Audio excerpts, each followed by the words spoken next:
for corruption. And it gets worse. That very same company was being investigated by a Ukrainian prosecutor. Joe Biden, the Vice President of the United States, threatened to withhold aid to Ukraine unless that same prosecutor was fired. And then he was fired. Hunter only resigned from that board just before his dad announced his campaign for president. Now let's talk about China. Fact: Joe Biden flew to China on Air Force Two with Hunter along for the ride. They said he was just there as a family member, but we know that's untrue. In Beijing, Hunter didn't just go sightseeing. He had meetings with his Chinese bank partners. Hunter even arranged for his dad to meet with one of the partners. 10 days later, those Chinese communist bankers approved millions to go to Hunter's firm.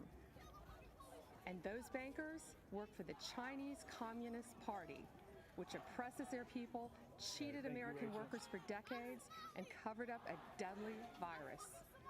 To this day, Hunter controls a 10% stake in that firm. And Joe Biden's done more than look the other way on China. He said, "The Chinese aren't our competition.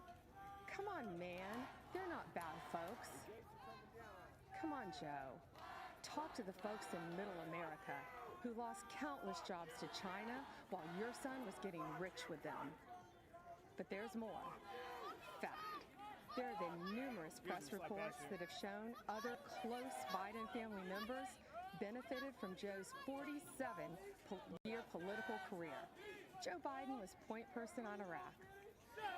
The president of a construction firm met with Biden's team in the White House, and then who did they hire to build thousands of houses in Iraq? Joe Biden's close family member, who, you guessed it, had no experience in the industry and no experience in Iraq. A company official bragged that it helps to have a family member of the vice president as partner. The family member put it more bluntly by saying, "There's a line of 747s filled with cash, ready to invest." Now let's follow the money down south. Again, as reported in the press, yet another close family member of Joe's set his sights on Costa Rica and Jamaica, where millions of dollars flowed from the Obama-Biden administration in taxpayer-backed loans to projects linked to, yes, that same family member. These aren't isolated incidents. It is a deliberate pattern of conduct. And that's just what he did as vice president. Imagine what he'd do as president. How many American families would be allowed to get away with this? Why should there be one standard for the elite political class and another set of rules for the rest of us? When millions of Americans voted for Donald Trump, they knew he'd be different, and he is. He's a tough, no-nonsense outsider who can't be bought or intimidated. He won't even take a paycheck from the American people. He donates his paycheck to charities across this country. Democrats have been lecturing America about integrity for 4 years, while their nominee has been writing the textbook on abuse of power for 40 years. If they want to make this election a choice between who's saving America and who's swindling America, bring it on. Joe says he'll build back better. Yeah, build the Bidens back better. So again, this is the Kenosha County Courthouse. Our president is in this to build a safer, better, and stronger America. And he will finish what he started to keep this a real land of opportunity for everyone. If you want to check your voting status, secure your ballot, or register to vote, text VOTE to 88022. Remember, the best is yet So yeah, to guys, come. if you're new to this, share the stream. If you've been with me, you already know what this is about. You know what I'm doing here. We're doing our best to get the coverage we can give you as it happens. Again, we're going to let everybody speak for themselves out here, tell their story as best they can. So that's what I'm all about, trying to convey is let people tell their story. So.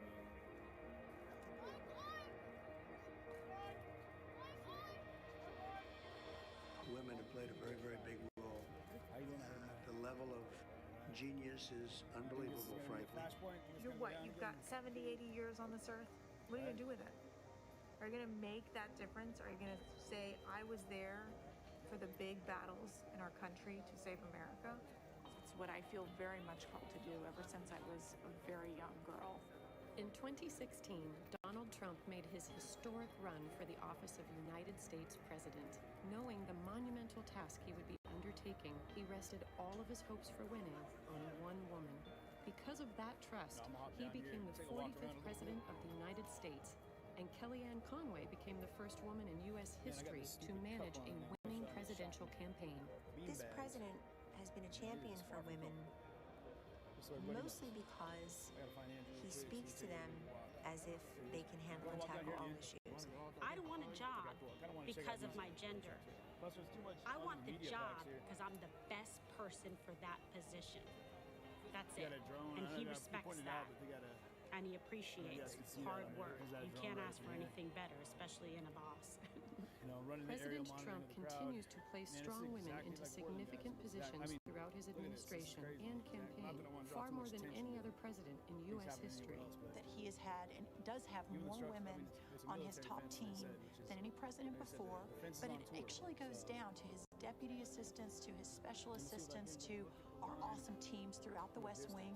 And when he called me and said, I want you to represent my entire campaign, I became the first Black woman to represent a Republican presidential campaign, winning presidential campaign in United States history.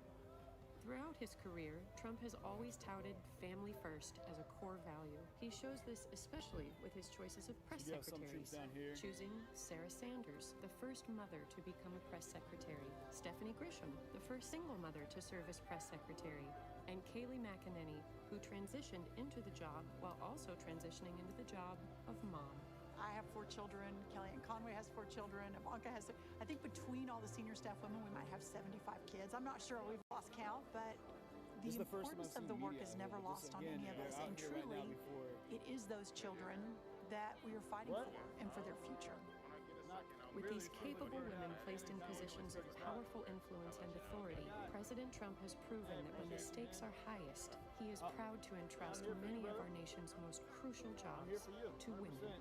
The number of dedicated, amazing, brilliant, relentless women that are dedicated to the country and to the president and to preserving the American dream is one of the greatest, if not the greatest things I'll ever be a part of. This is hella janky, yeah. Only the president would say, let's take that stay-home mom and have her run the party. What a smart guy. Hello. Hello? Good evening. I'm Tiffany Trump. Since speaking at the Republican convention 4 years ago, so much has changed for the world, Yeah, hello? for our country, and for my family. Went on. So many students across the world. I graduated from law school during the pandemic. Our generation is unified in the facing the future in uncertain times. And many of us are considering what kind of country we want to live in. Yeah, I saw. As a recent graduate, I can Wasn't the guy that was shot that catalyzed that a sex offender? My father built a thriving economy once, and believe me, he will do it again. This election, I urge each and every one of you to transcend political boundaries. This is a fight for freedom versus oppression, for opportunity versus stagnation, a fight to keep America true to America. I urge you to make judgment based on results and not rhetoric. If you believe in criminal justice reform, there is only one president that passed the First Step Act, giving people a second chance, a chance at a life once again. And if you believe in expanding quality and affordable health care, only President Trump, my father, signed the right to try into law the Favored Nations Clause and other actions to lower drug prices. Yeah, I personally would have just shot him once in the head. From getting ripped off. People must recognize that our thoughts, I'll tell our you what we opinions, saw down in Portland, and even the guys, choice is of who we fences are right here, voting for they can lift them up and they use and those for are barricades being against the manipulated building. So and visibly then they ended up coerced by welding the the fence media together in and tech Portland. giants. Then they put barricades If on you one tune side into of the the fence in media, Portland. you get one biased And then they put opinion or barricades on another. both sides of the fence in And what Portland. you share, if it does not fit into the narrative that they seek to promote, then it is either ignored or deemed a lie, regardless of the truth. This manipulation of what information we receive impedes our freedoms. Rather than allowing Americans the right to form our own beliefs, this misinformation system keeps people mentally enslaved to She won't let you clip anymore. correct. This has fostered unnecessary fear and divisiveness amongst us. Why are so many in media and technology and even in our own government so invested in promoting a biased and fabricated view? Ask yourselves, why are we prevented from seeing certain information? Why is one viewpoint promoted while others are hidden? The answer is control, because division and controversy breed profit. You see here, these all what are the consequences when only one side of the story gets out, or when only one viewpoint is acceptable? One of the first ones to catch on fire. For our education system, This was last night. Oh yeah, one in the middle was civil debate by creating Yeah, and they like bend sometimes and flex. Are too afraid to speak. Of course, those fires were Many spread. students find themselves suppressing their beliefs to fit into what the acceptable groupthink is. In short, our nation suffers by inhibiting our diversity of thought and inclusion of ideas. Working together outside of our political comfort zones will accomplish so much more. Some cynical politicians do not seem to believe in the miracle of America. Well, I do. As Maximo Alvarez said so eloquently last night, if freedom is lost in this country, yeah, they're called Duke laws. Where else to go? Having hope is not weakness, and believing in miracles is a gift from God. So tonight, Do they even have a use anymore, or no? the censored truth of what we believe in. We believe in What are they used equality for? of opportunity. We believe in freedom of thought and expression. Think what you want. Seek out the truth. Learn from those with different opinions. And then freely make your voice heard to the world. We believe in school choice because a child's zip code in America should not determine their future. We believe in freedom of religion for all faiths. And we believe in the American spirit, a country founded on ideas, not identity. A country where our differences are embraced, and the only country where the word dream has been attached to it. Because in America, your life is yours to chart. So, if you're hearing these things and thinking to yourself, that is the kind of country that I want to live in, well, whether you realize it or not, you are a Trump supporter. I encourage you to see beyond the facade that so many other politicians employ. They mask themselves in disguises of decency as they try to pressure us to mask our own identities and beliefs. My father is the only person to challenge the establishment, the entrenched bureaucracy, big pharma, and media monopolies to ensure that Americans' constitutional freedoms are upheld and that justice and truth prevail. My father does not run away from challenges, even in the face of outright hatred. Because fighting for America he will sacrifice anything for. He dreams big dreams for our country, and he is relentless at achieving them. You see, Make America Great Again is not a slogan for my father. It is what drives him to keep his promise of doing what is right for American citizens. The energy of change and opportunity is with us. God has blessed us with unstoppable spirit, his spirit, the American spirit. My dad has proven to be driven by that spirit. He has demonstrated his faith in his uncompromising heart and actions.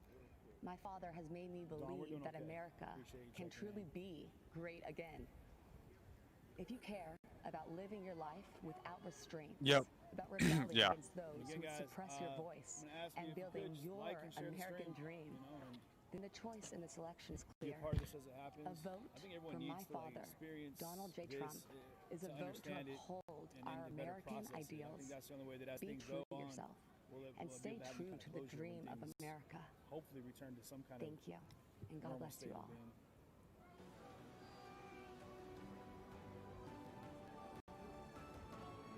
I'm Kim Reynolds, Governor of the great state of Iowa. I love this state, and I'm so proud to serve its people. Iowa truly is There's a our guy land Dakota of right there. opportunity. Dakota, say hi. It's the birthplace of the computer. It's There a he is. landmark of the financial services industry. And as Well, so maybe many of you already know, it's filled with farmland that feeds and fuels the she's in world. on it with Trump. It's also home to people who care for one another, who work hard, who love this country. Like, and are I don't know, truly maybe they grateful have for the a freedoms it provides. agreement, As I like to say, Iowa is and maybe one big that's small just town. like a Neighbor helping neighbor. maybe is the in Trump our family. DNA. It's like From the sick This is farmer us who can't helping the harvest fellow his streamers out. crops, to the single mom who loses Yeah. her This is job the OG. and This is is the same one struggling that to I get was back using. on her feet. The town, the community, helps them get through it.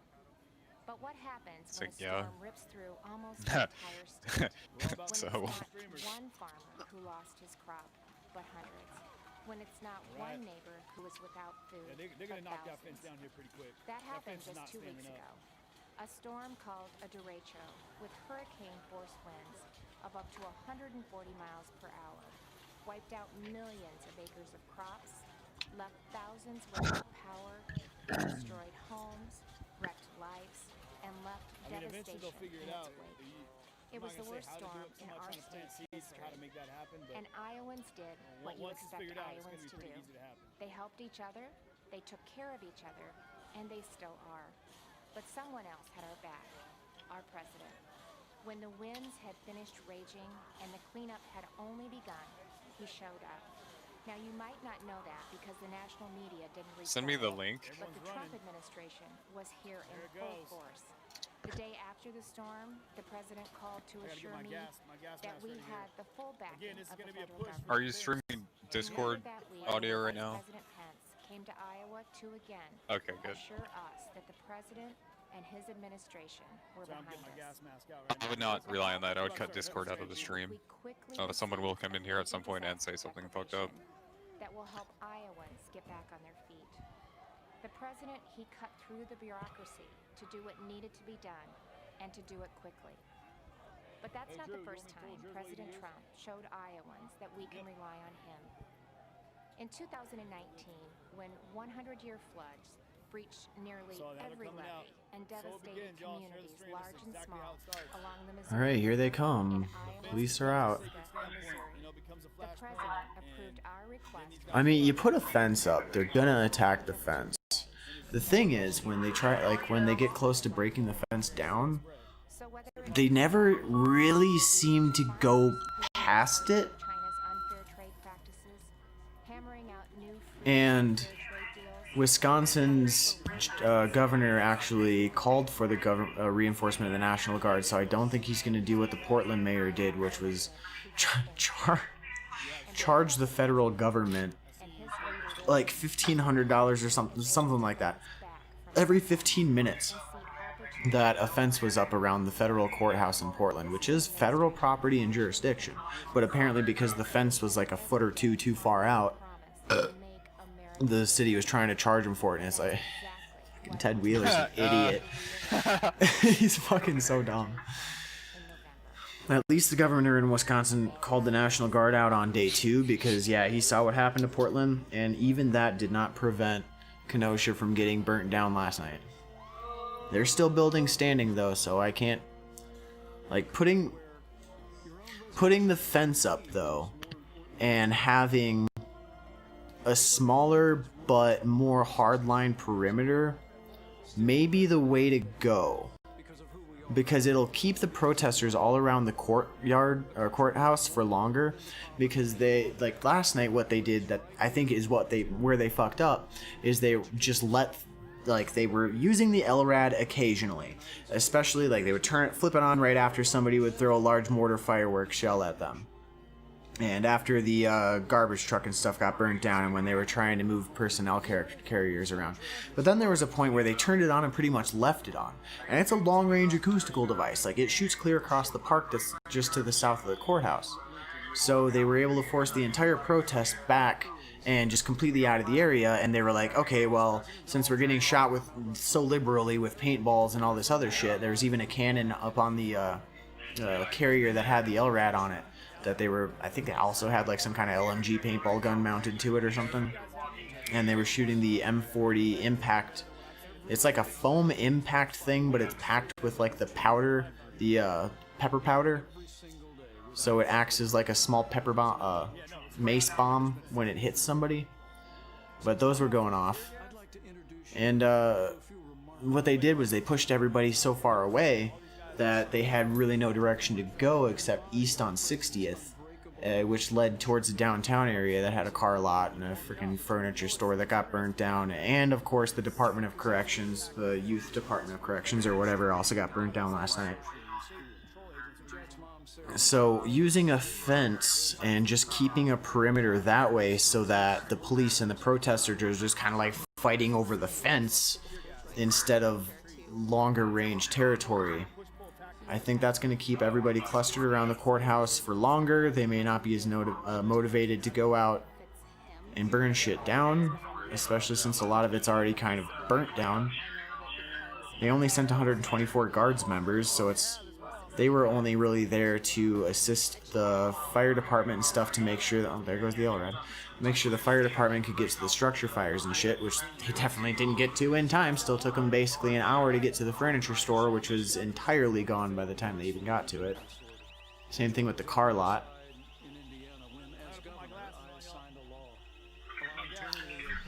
Looks like we got gas going out. The LRAD's lit. I've also got the RNC playing in a large window over the top of the chaos because balance.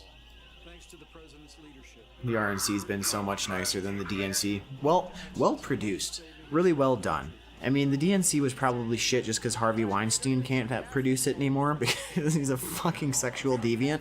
But, you know. They did the best they could. It was shit, though. Connor, didn't Trump delay the RNC?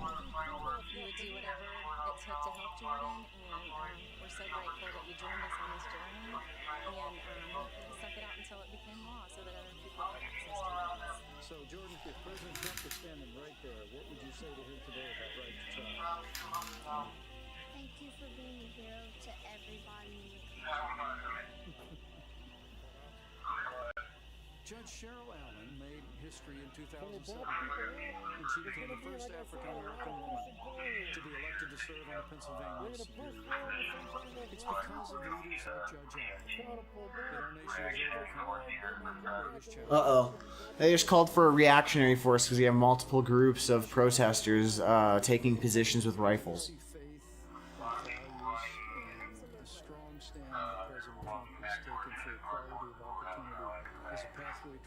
Couple of bangs.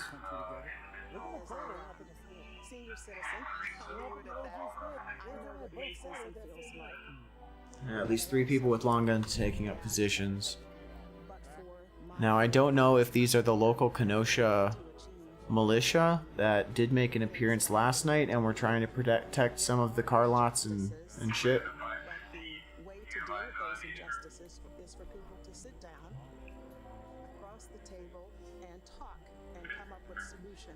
I do believe that President Trump is committed to that. In 2016, I have to confess that I really did not know candidate Trump at the time. But I have to say that he really won me over. Gino's a truck driver from Ohio who heard politicians for years make empty promises about defending American jobs, only to see those promises broken. Are you there, Connor? Yeah, I'm here. Okay. Did you see what I posted in the chat, general chat, I guess, in Rodent, Bosnia? It was something I kind of made up at work today. 2020 is. I'm getting phone calls right now. Roger. that's a simple solution. There's no other president who could have done it. There's no one that has even tried to do it. President Trump's a doer. He appreciates every one of us, and I know he does. I've seen it. When he said "Make America Great Again," that was his task. That wasn't his slogan. That was his task. And every hat you see that says MAGA on it, that's what your president's doing for you. Thank you, Mr. President, for keeping the promises that you made. And then there's Pastor Aaron Johnson. Today, he's the executive director of the Tulsa Dream Center, a nonprofit that provides education and medical services and food to those in need. AJ, you've got a great personal story. When you see the way this president, this administration have been leaning in to create opportunities, investments in communities around the country to create jobs, expanding educational choice, what does that mean to the families that you serve every day? It means so much to our families. I did grow up in a single parent. We serve over 600 boys and girls right now on a daily basis, even in COVID. And so for us to give these moms to have an opportunity to take more money on their check and their paycheck come back to them, to have their children be able to go to a school that they may not have the opportunity to otherwise, it means so much to us. There's been so much greater opportunity for individuals to come together in any walk of life. People have really been able to see such a positive change and been filled with hope, especially throughout this time. Lydia left hearth and home, friends and family in Honduras to pursue a better life here in America. While raising their 4 daughters, Lydia and her husband run a small business that creates security systems. But just months after their business was up and running, our nation was struck by a global pandemic. That's when President Donald Trump stepped in and enacted the largest financial relief package in American history. Her small business stayed in business, and her American dream kept running strong. What did the Paycheck Protection Program mean to your company as the coronavirus struck? It was a huge, tremendous help and a big blessing. And so we applied, we were accepted really quickly. We're so grateful. We can't believe how much relief we have. We want to continue serving our clients. We want to continue growing our economy, right? We want to all continue to move forward. So we were able to make it. They using that acoustic crowd dispersal bullshit. And it's effective. Because of the support of family and friends, the government,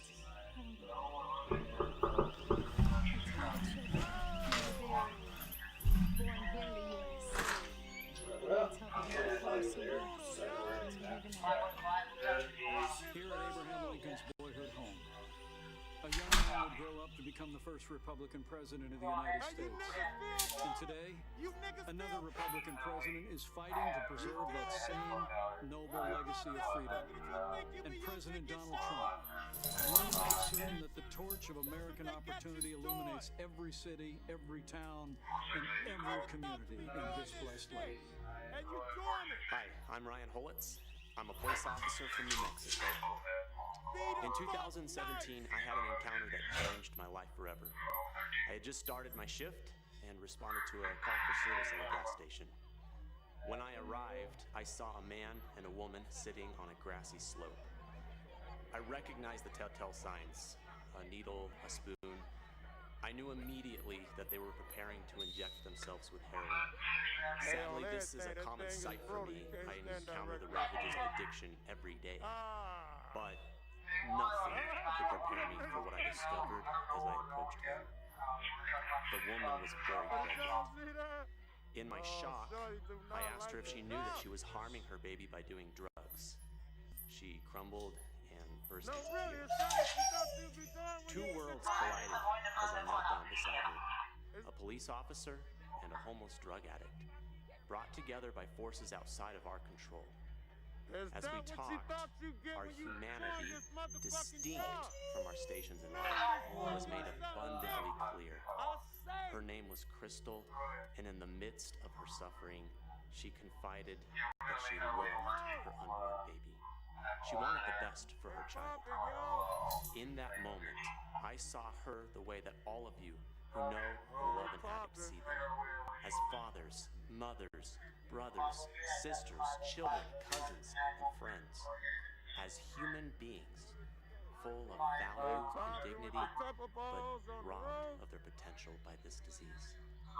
When Crystal said that she was looking for a family to adopt her baby, God showed me exactly what I had to do. Without hesitation, I told her that my family would welcome her baby through adoption.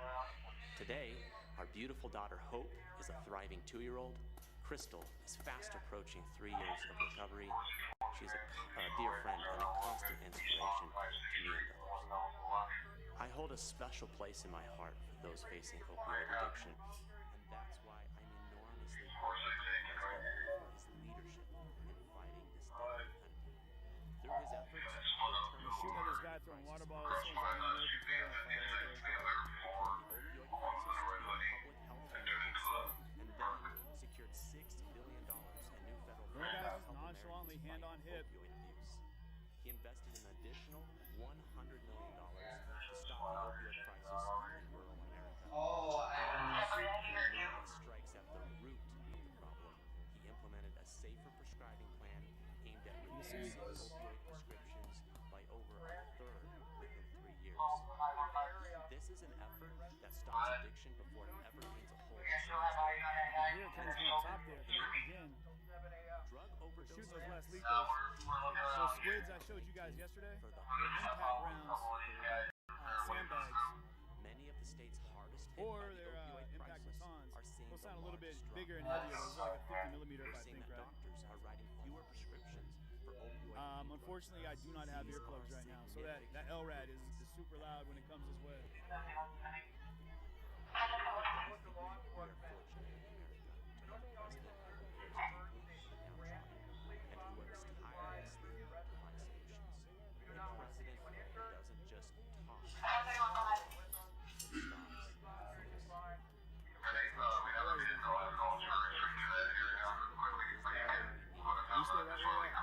We have almost an obligation as press to stay where we're at. Gotcha. Let's not show reelected, but never the job as we go. I pray God's blessings on you and your family.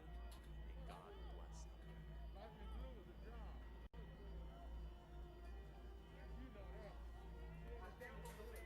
Good evening. My name is Jeanette Nunez, and I'm proud to serve as Lieutenant Governor of the great state of Florida. Tonight, I'm honored to share my story of faith, family, and American freedom. As the daughter of Cuban immigrants, my story began in 1959, before I was born. They're saying it behind me here. Of a prosperous life became a nightmare. It's a lot friendlier than we usually hear from most of these guys. They come in pretty heavy. And you can see the front windshield of that vehicle is smashed up pretty good. It got hit by several bricks last night before.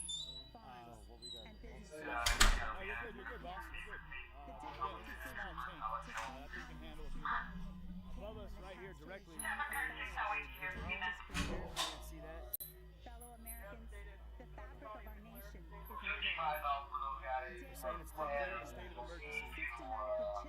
You guys saw on the announcement that I put out. They peddle dangerous ideologies, cower to political progressives, and normalize socialism to dismantle our Constitution. Let me assure you, socialism doesn't offer opportunity. Socialism deprives. It is a falsehood that feigns promises for its masses and consistently yields only misery. President Ronald Reagan warned, if we lose freedom here, there's no place to escape to. They're saying get home safe. You know, do what you can to get out of this area. Americans have a choice. If last night was an indication of how bad it can get, I mean, it's a valid warning. Or we can choose the path of freedom and opportunity that was paved by those who sacrificed everything to preserve the American dream for future generations. I have faith that Americans will choose the right path. So they get hit by water bottles. That thing could take a lot more than our country yearns here at the top. for a leader who would have All right, that's done. Goes on, man. There's an impact rounds coming from the roof. I've got to check in on the neighbor's cat a couple times this week because he's going on vacation. Media guys around me right now.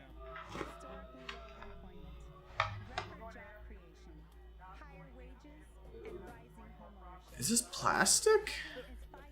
Oh, this is... American jobs and industries for places like Ohio, Pennsylvania, and Puerto Rico.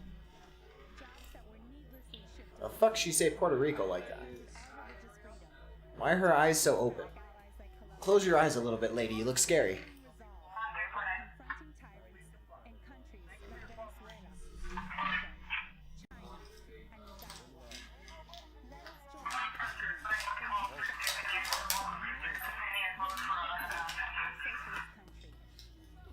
Supporting our president requires action. Join me tonight and cast vote to 8822. We must continue to support the Commander-in-Chief, who has a bold agenda that safeguards the rights and freedoms protected under our Constitution.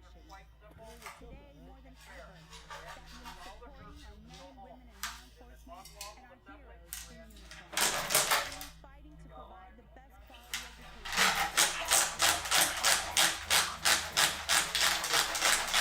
Rejecting the socialist takeover of our nation that will destroy the innovation, economic vitality, and freedoms we hold so dear.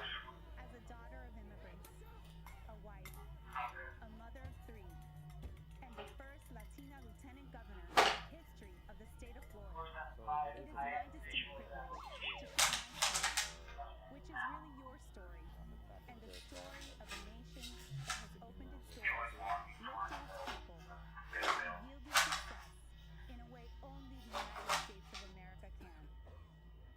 Together, let's ensure 4 more years for President Donald J. Trump so that he can continue protecting our republic, and so one day our children can proudly tell the story of what our heroes did to defend our values of faith, family, and freedom. And may God bless Tear gas the coming. Hold United on. States.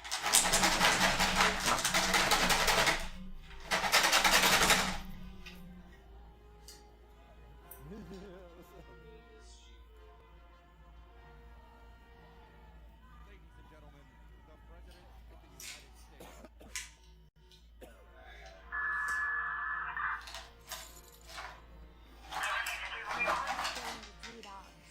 Wow, looks so crazy and peaceful. See, I gotta get on the other side. Because the wind is blowing this way, y'all.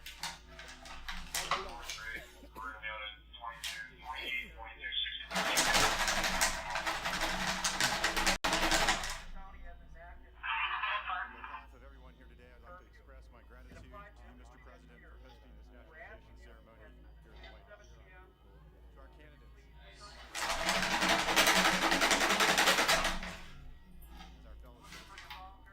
repeat after me. I hereby declare that I absolutely... There are bottles breaking all around us right now.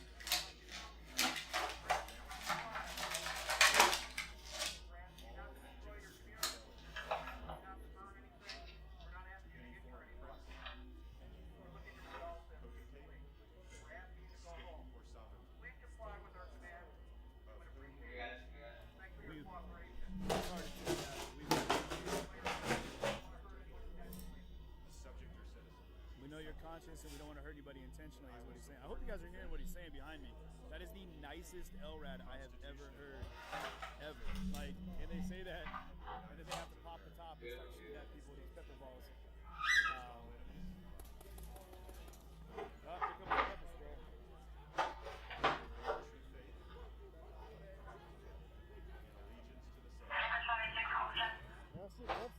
That's what sucks me into.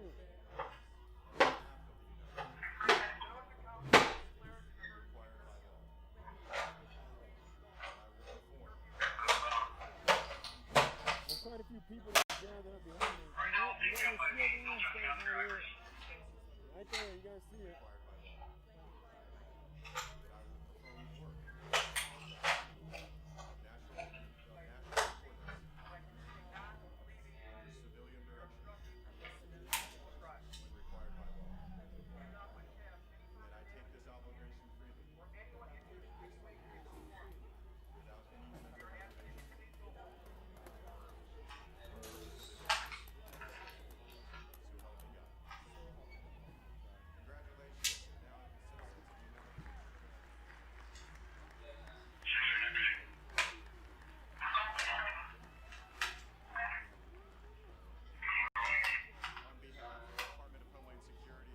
hey, to everyone that's viewing right now, thank you so much for being on here with me. Let's keep sharing that stream. Let's try to get it to 40,000. Restoring integrity to our nation. Thank you for hosting such a Again, you guys, the more people that see this, the more reality we're going to bring to the story that happens here. This is happening right now. Again, here for to make sure in the process.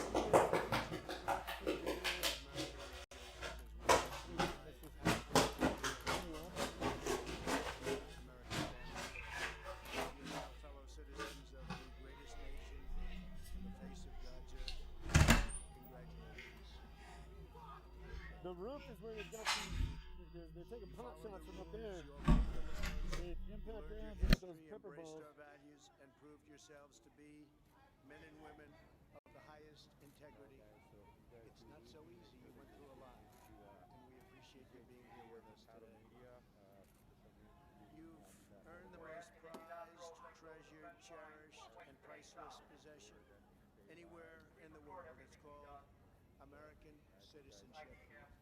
There is no higher honor and no greater privilege, and it's an honor for me to be your president. Thank you very much. At this time, I'd like to recognize the 5 new citizens who join us today. Robert Martin Ramirez Alcazar. Well, they're saying they're going to issue an arrest team for one individual. I mean, it's safe to say they're not. They're not coming out after anybody. Hi, Robert. He and his wife are raising 3 beautiful children. In 2017, Robert achieved the dream of starting his own business. The crowd is growing, guys. In the background here, this is just ramping up to get much worse. Robert says, I love this country. Again, it's I want to respect the law. Fence, guys. America has helped you can me hear things. I mean, right here, you're seeing it in front of me here. These guys are getting shot at by the sheriff's department right here. And from whoever's on the roof taking shots. Thank you. Good luck with that company. Soon you'll have hundreds of employees, I think, right? Could happen. It will. Rima Gideon is from Lebanon and is the proud mother of 3 children. Rima speaks English, Arabic, and French, and earned a degree in psychology. Kenosha County has declared a state of emergency. She now works We're as a asking you, daycare get that teacher light in out of my Virginia. face, please, sir. Rima says, I feel blessed to be a loyal Thank you. citizen of the You've greatest been asked country in the 5 world. times. A country that has given me the opportunity You of a can film, but you lifetime have to to clear up realize what you my can't line potential up. and my dreams. You're part of the problem, sir. I'm not going to argue with you. You've been told multiple times. Don't worry, I'm recording all of it too. Thank you. Sudha Sundari Don't put the light in front of us. Narayan Keep pointing at me, though. is a phenomenal Thank you for your success. cooperation. Born in India, came to the United States 13 years ago. Sudha is a talented software developer. She and her husband are raising Sure what that 2 was. beautiful, wonderful children. The apples of your life, right? Well, thank you very much and congratulations. Fantastic. Shit is popping off all around me right now. Be with the cops tonight. Fireworks, pepper balls, glass. All around me. I'm not sure why. There's the smoke grenades. I think they were smart enough to keep them on their side, but I'm not seeing a front line of leaf blowers. Yeah. Share the stream now. Share the stream. I know there's a small leaf blower regiment present. I'm just not seeing them. Oh, I see.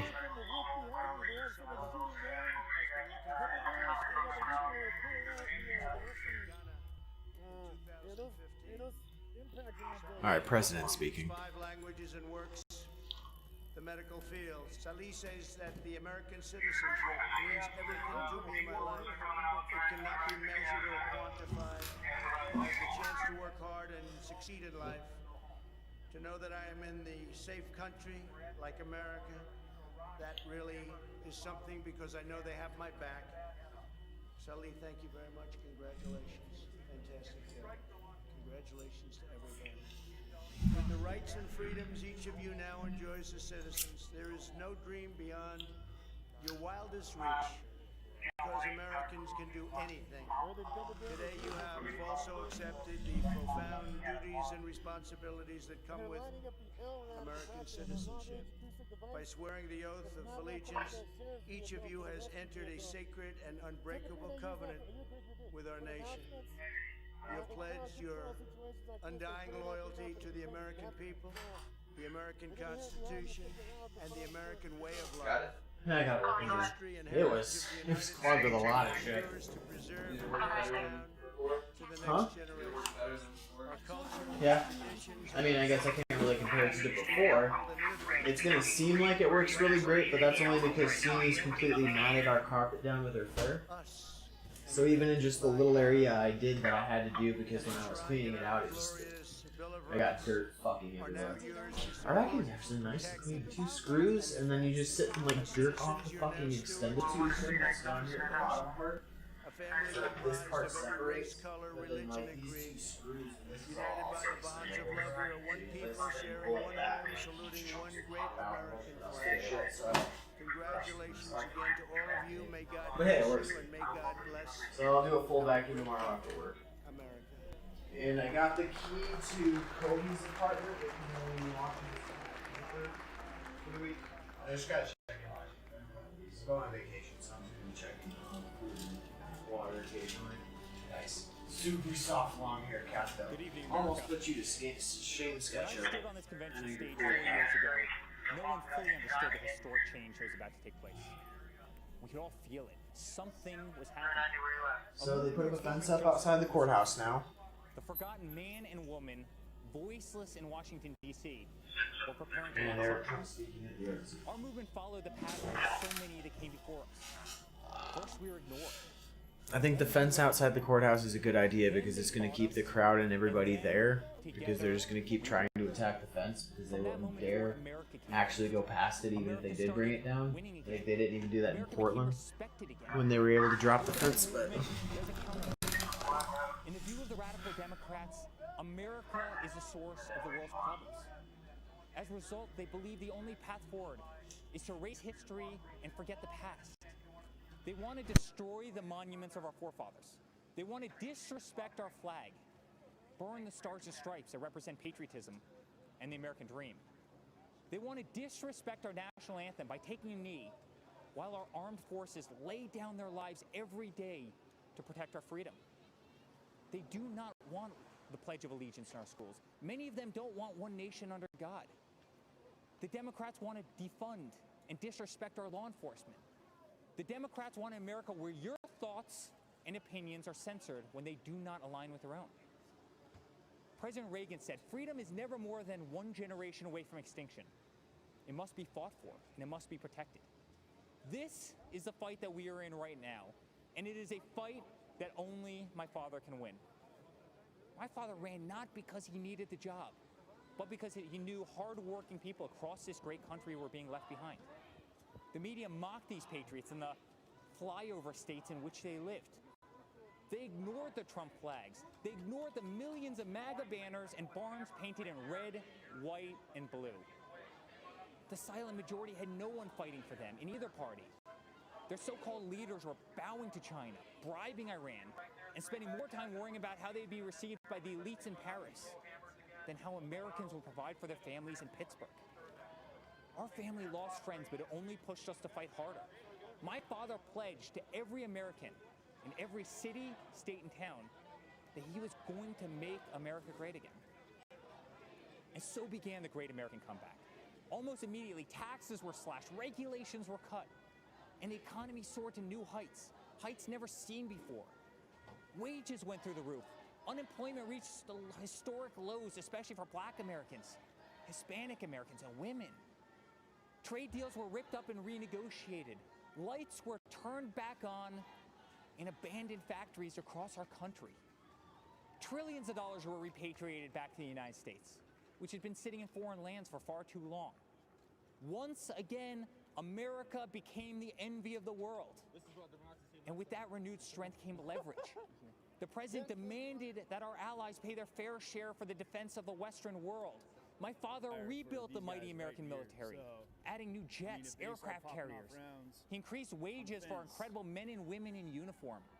He expanded our military defense budget to $721 billion per year. They're good. America was no longer weak in the eye of the enemy. The moment President Trump ordered special forces to kill some of the deadliest terrorists on the planet, the day the mighty Moab was dropped on insurgent camps, is the day America took a stance to never be defeated by the enemy. Al-Baghdadi, Soleimani, dead. There's just as many people as there were here to begin over and over, issue after issue, the economy, the wall, the military, trade deals, tax cuts, Supreme Court justices, VA hospitals, prescription drugs, school choice, right to try, moving the embassy to Jerusalem, peace in the Middle East. Never-ending wars were finally ended. Promises made and promises for the first time were kept. Most politicians spend their entire careers in Washington, D.C. and get absolutely nothing accomplished. For example, Joe Biden. Joe Biden is a politician who's been in government for 37 years. He's a career politician who signed the front of a truck and does not know the slightest thing about the American worker or the American business. The engine which fuels the greatest economy the world has ever known. The same politician who has been a total pushover for communist China, and someone who would be a giant relief for terrorists, who now spent years running, fighting, and being taken out by the most talented military known to man. I made something up at work, sort of. 2020 is basically two girls sandboxing the BME Pain Olympics with one cup. Like the 3 bad videos you shouldn't look up. 2 kids in a sandbox, 2 girls, 1 cup in the BME Pain Olympics. I managed to somehow throw all of that into one post. I hope it mind fucks somebody. I hope somebody like actually recognizes it and then thinks of all things at the same time. Because yeah, it's pretty gnarly. Yeah. But that's 2020 for you.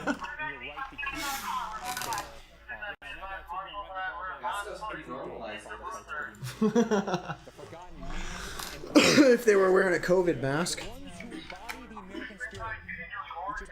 Anything else in the world. It built the New York City skyline. It built the Hoover Dam.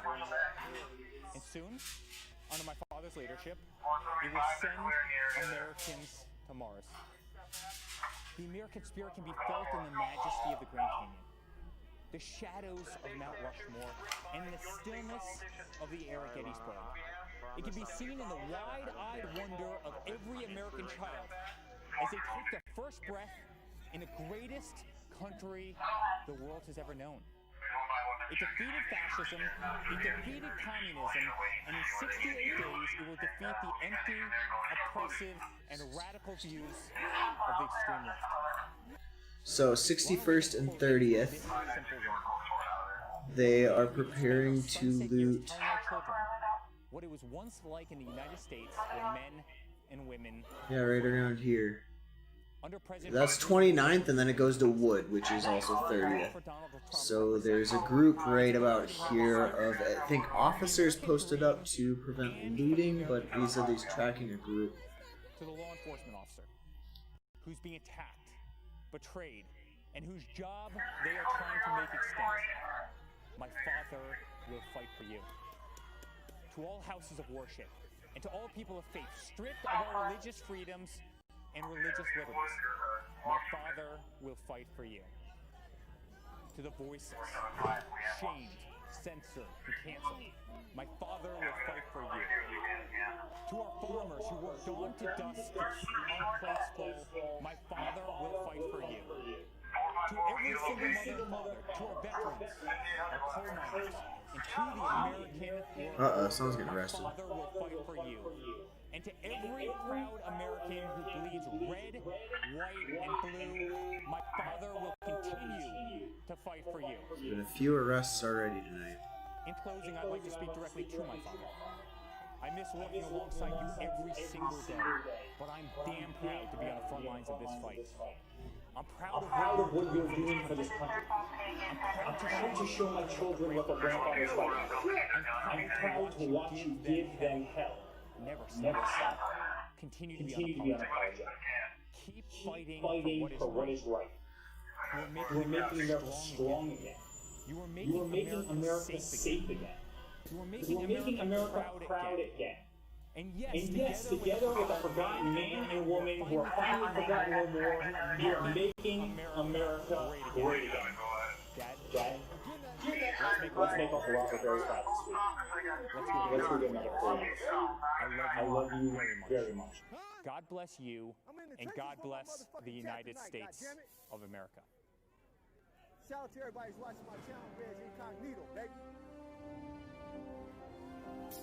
We're going to build a future of safety and opportunity for Americans of every race, color, religion, and creed.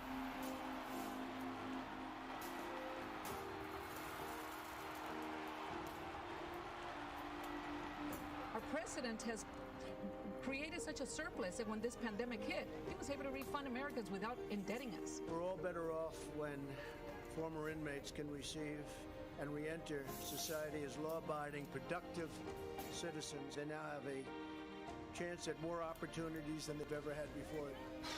To be incarcerated for 16 and a half years for hearsay. I get emotional thinking about it. It's a feeling that I can't describe. When people say we're oppressed here in the United States, how? Right now, this country, for me, is the last beacon of hope and opportunity. If America falls, the entire world falls. Trump's pledge to the American workers definitely means a lot to me because I wouldn't be where I'm at today. I truly believe that my kids are going to look up to me one day. It's just tremendous what I could do, I guess. The forgotten men and women will never be forgotten again. You know, in Biden's America, there aren't opportunity zones. Here you have an administration that actually looks at how can government and private enterprise work together.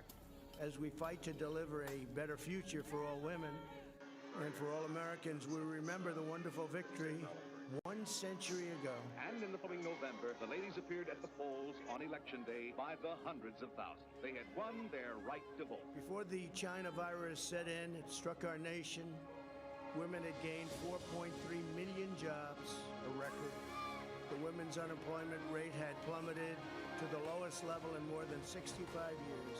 And last year, over 70% of the new jobs went to women. And I will say we're coming back very strongly. We have the most opportunity. That's the American story, isn't it? That we have hope, that even though we're in dark days now, that the days ahead hold greater possibilities because of the opportunities that we've been given in our country. And we will make America great again.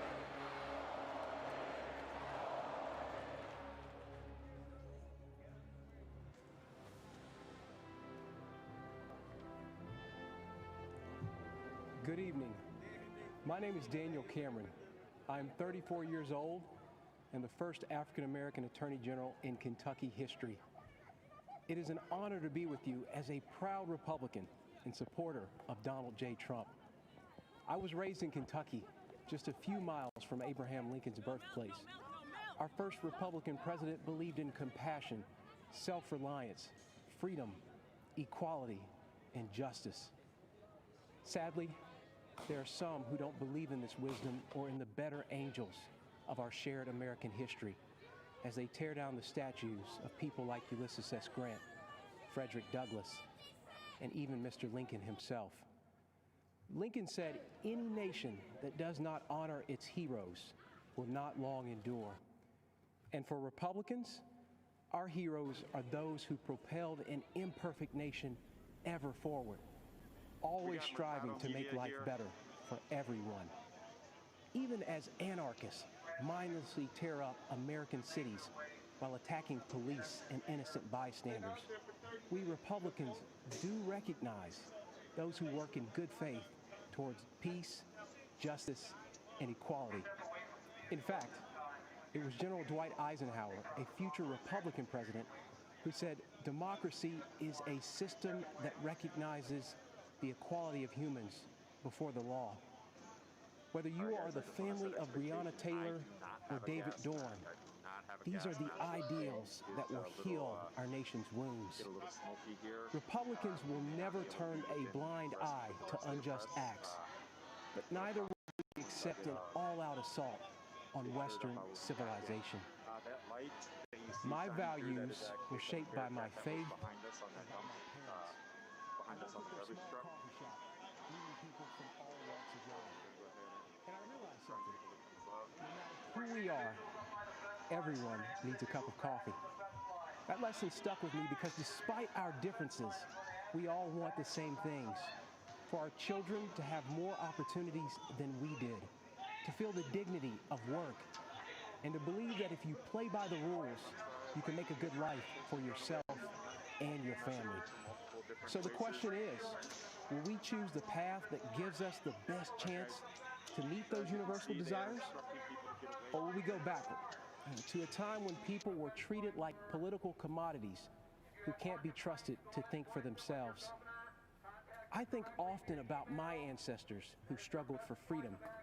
And as I think of those giants and their broad shoulders, I also think about Joe Biden, who says, if you aren't voting for me, you ain't black, who argued that Republicans would put us back in chains, who says there is no diversity of thought in the black community.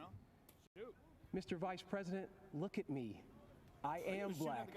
We are not all the same, sir. I am not in chains. My mind is my own.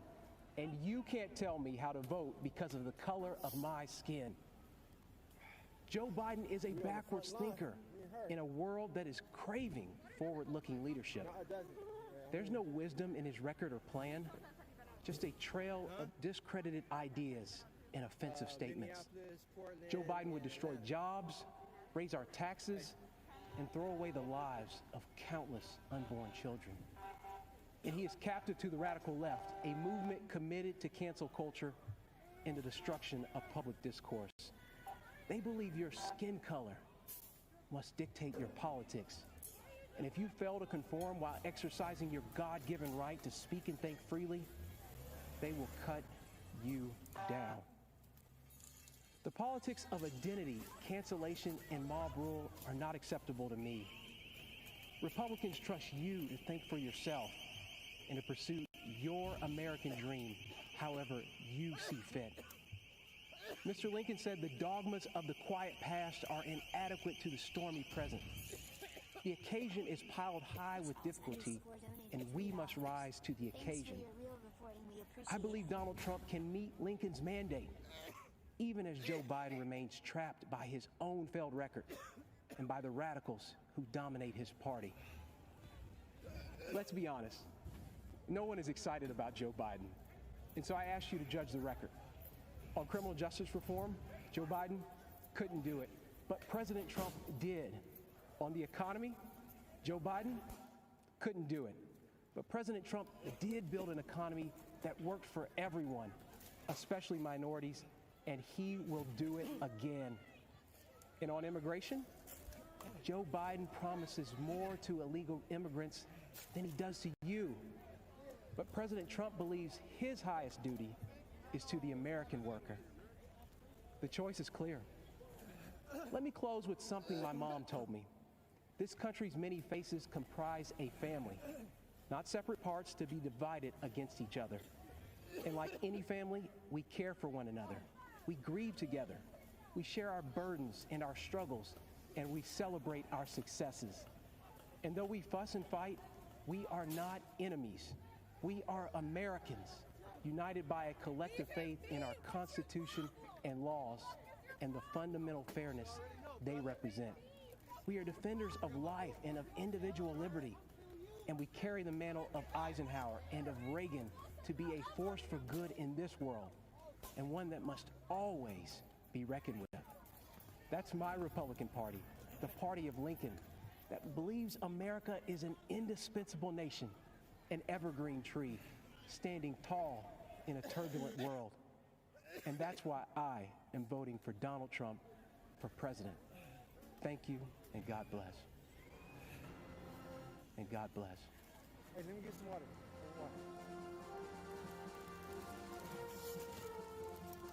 Hi, I'm Mike Pompeo. I'm speaking to you from beautiful Jerusalem, looking out over the old city. I have a big job as Susan's husband and Nick's dad. Susan and Nick are more safe, and their freedom's more secure because President Trump has put his America First vision into action. It may not have made him popular in every foreign capital, but it's worked. President Trump understands what my great fellow Kansan President Eisenhower Hey guys, I said. need a water break. For all that we cherish and justly desire for ourselves or for our children, the securing of peace is the first requisite. Indeed, the primary constitutional function of the national government is ensuring that your family and mine are safe and enjoy the freedom to live, to work, to learn, and to worship as they choose. Delivering on this duty to keep us safe and our freedoms intact, this president has led bold initiatives in nearly every corner of the world. In China, he's pulled back the curtain on the predatory aggression of the Chinese Communist Party. The president has held China accountable for covering up the China virus and allowing it to spread death and economic destruction in America and around the world. And he will not rest until justice is done. He has ensured that the Chinese Communist Party spies posing as diplomats in America are jailed or sent back to China. And he has ended the ridiculously unfair trade arrangement with China that punched a hole in our economy. Those jobs are coming back home. In North Korea, the president lowered the temperature and against all odds got the North Korean leadership to the table. No nuclear tests, no long-range missile tests, and Americans held captive in North Korea came home to their families, as did the precious remains of scores of heroes who fought in Korea. Today, because of President Trump, NATO is stronger, Ukraine has defensive weapon systems, and America left a harmful treaty so our nation can now build missiles to deter Russian aggression. And in the Middle East, when Iran threatened, the president approved a strike that killed the Iranian terrorist Qasem Soleimani. This is the man most responsible for the murder and maiming of hundreds of American soldiers and thousands of Christians across the Middle East. And you'll recall, too, that when the president took office, radical Islamic terrorists had beheaded Americans, and ISIS controlled a territory in the size of Great Britain. Today, because of the president's determination and leadership, the ISIS caliphate is wiped out. It's gone. Its evil leader, Abu Bakr al-Baghdadi, is dead. And our brave soldiers, they're on their way home. The president exited the U.S. from the disastrous nuclear deal with Iran and squeezed the Ayatollah, Hezbollah, and Hamas. President, too, moved the U.S. Embassy to this very city of God, Jerusalem, the rightful capital of the Jewish homeland. And just 2 weeks ago, the president brokered a historic peace deal between Israel and the United Arab Emirates. This is a deal that our grandchildren will read about in their history books. You know, as a soldier, I saw firsthand people desperate to flee to freedom. The way each of us can best ensure our freedoms is by electing leaders who don't just talk, but who deliver. An American hostage, imprisoned in Turkey for 2 years, Pastor Andrew Brunson, said upon his release that he survived his ordeal with these words of Scripture: "Be faithful, endure, and finish well. If we stay the course, we will." May God richly bless you, and may God bless our great nation, the United States of America. Anybody can clip that. That was a crazy moment to hear. Just, yeah, he's staggering, but you guys just saw he got tagged in the face by a bunch of pepper sprays.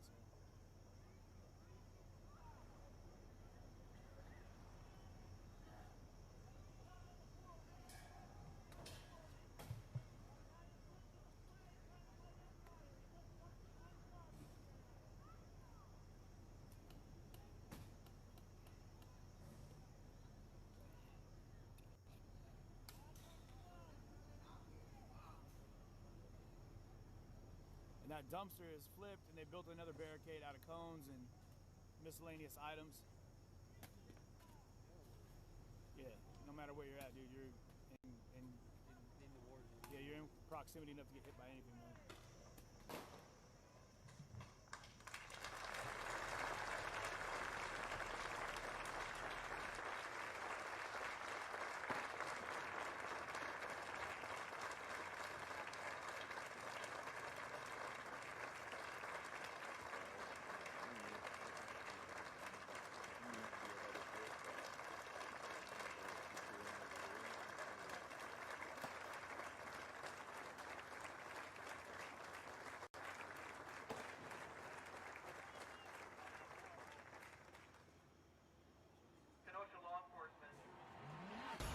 It is my great honor to present First Lady Melania Trump.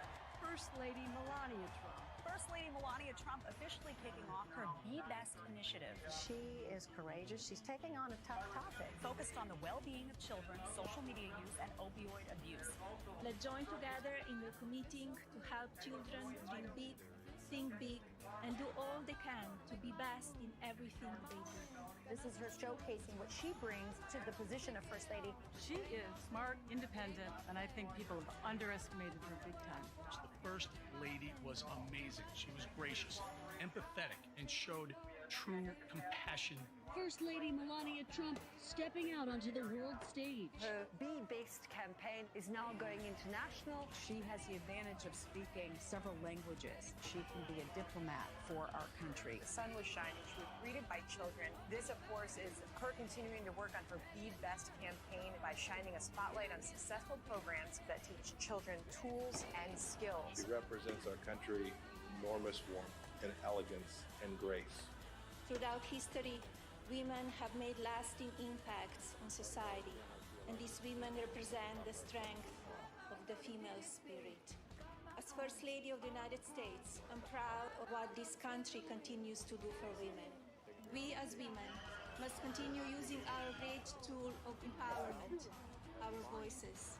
It was a very important moment for Melania Trump. This was a really prominent week for her. The iconic White House Rose Garden has been renovated for the first time in 60 years. When the history books are written, there should be a special chapter reserved for our First Lady. She is an incredible First Lady. An amazing mother, an incredible woman, First Lady Melania Trump.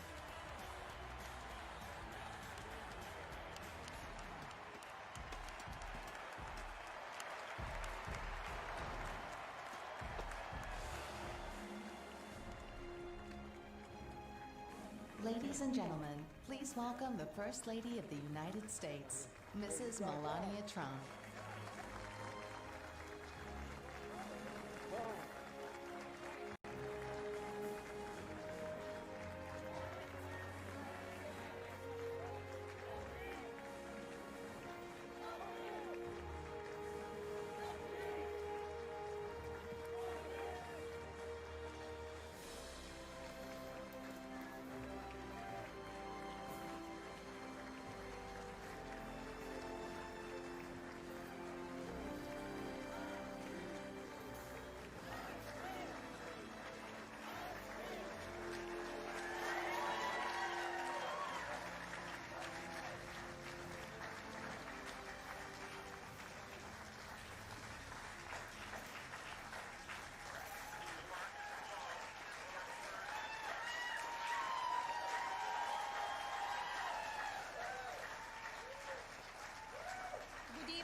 It seems like just yesterday that we were at our first convention, where my husband accepted the Republican nomination and then became our 43rd President of the United States.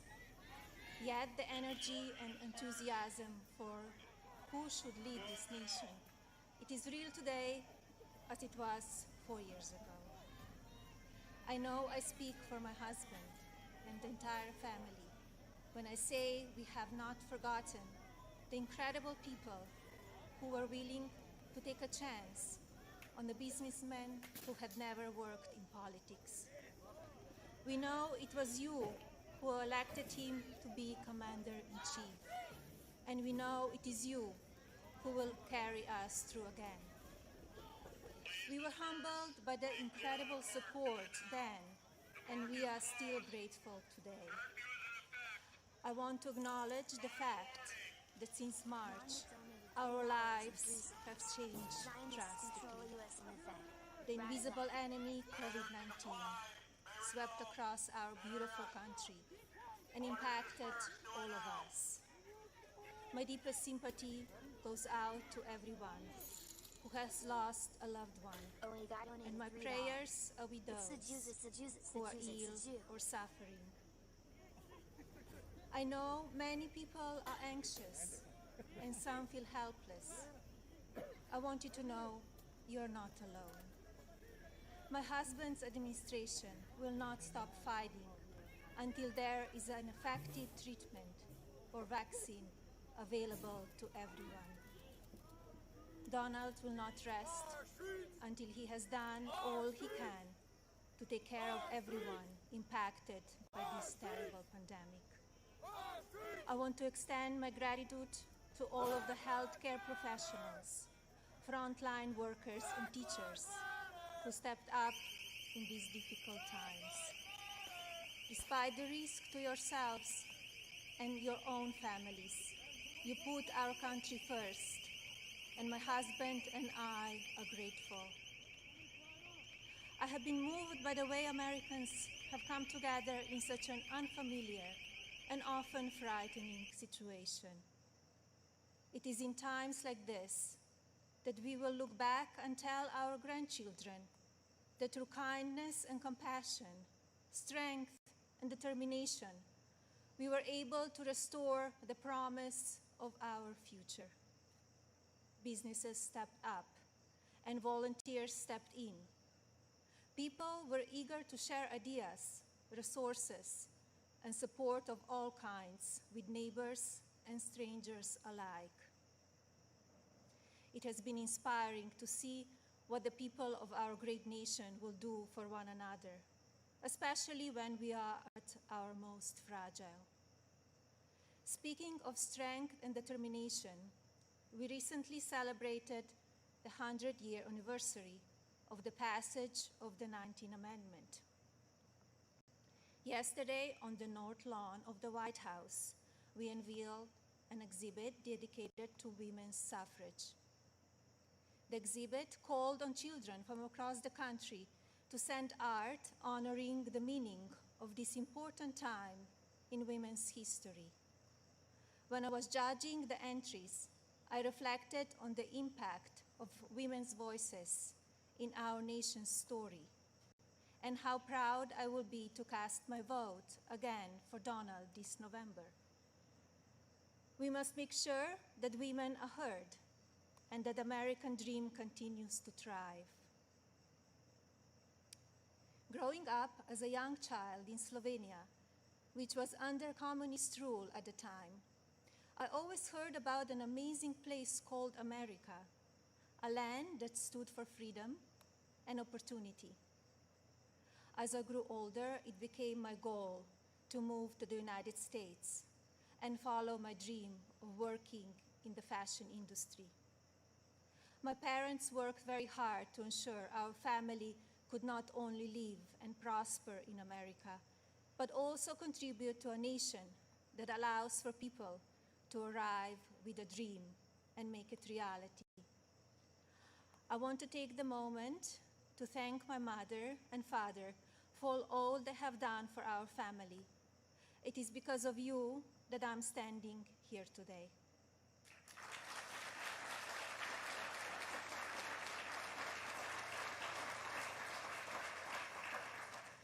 I arrived in the United States when I was 26 years old.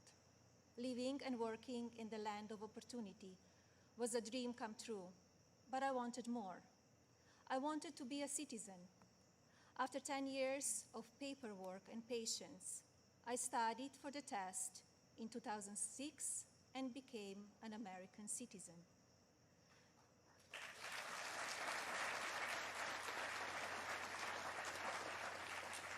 It is still one of the proudest moments in my life because with hard work and determination, I was able to achieve my own American dream. As an immigrant and a very independent woman, I understand what a privilege it is to live here and to enjoy the freedoms and opportunities that we have. As First Lady, I have been fortunate to see the American dream come true over and over again. I have met many inspiring women, children, parents, and families who have overcome life-changing issues that include addiction, homelessness, family members who are ill or have passed away, abuse of all kinds, and many other challenges that would make most people give up. The past 3.5 years have been unforgettable. There are no words to describe how honored, humbled, and fortunate I am to serve our nation as your First Lady. After many of the experiences I've had, I don't know if I can fully explain how many people I take home with me in my heart each day. From brave soldiers who give up so much so that we can be free, to children of all circumstances who I have met around the world. Thank you for inspiring me. It is my greatest honor to serve you. When I speak to members of the military, despite sacrificing time with their families, experience the fear of war or suffering loss, they have no regrets about serving our country. The same goes for their families and the families of first responders who often watch their loved ones walk out the door, not sure if or when they will come home. When I speak to families who have lost someone, the pain mixed with pride I hear in their voices is something I think about often. So thank you to all who serve our country in the military and as first responders. And thank you to the families who wait for them. You are our heroes in your own right. I have also been moved by the many children and families I've spent time with at hospitals, schools, and other locations around the world. Children who are dealing with pain or illness that would break even the strongest adult. Parents who are grateful to wake up every day and see that their child is still alive. These families are a testament to what faith and medicine, strength and science can do. On my first international trip as First Lady, my husband and I visited places of great significance to the three major religions: Islam, Christianity, and Judaism. One special memory from that trip is of a young boy I had privilege of visiting while at Bambino Gesù Hospital in Rome, Italy.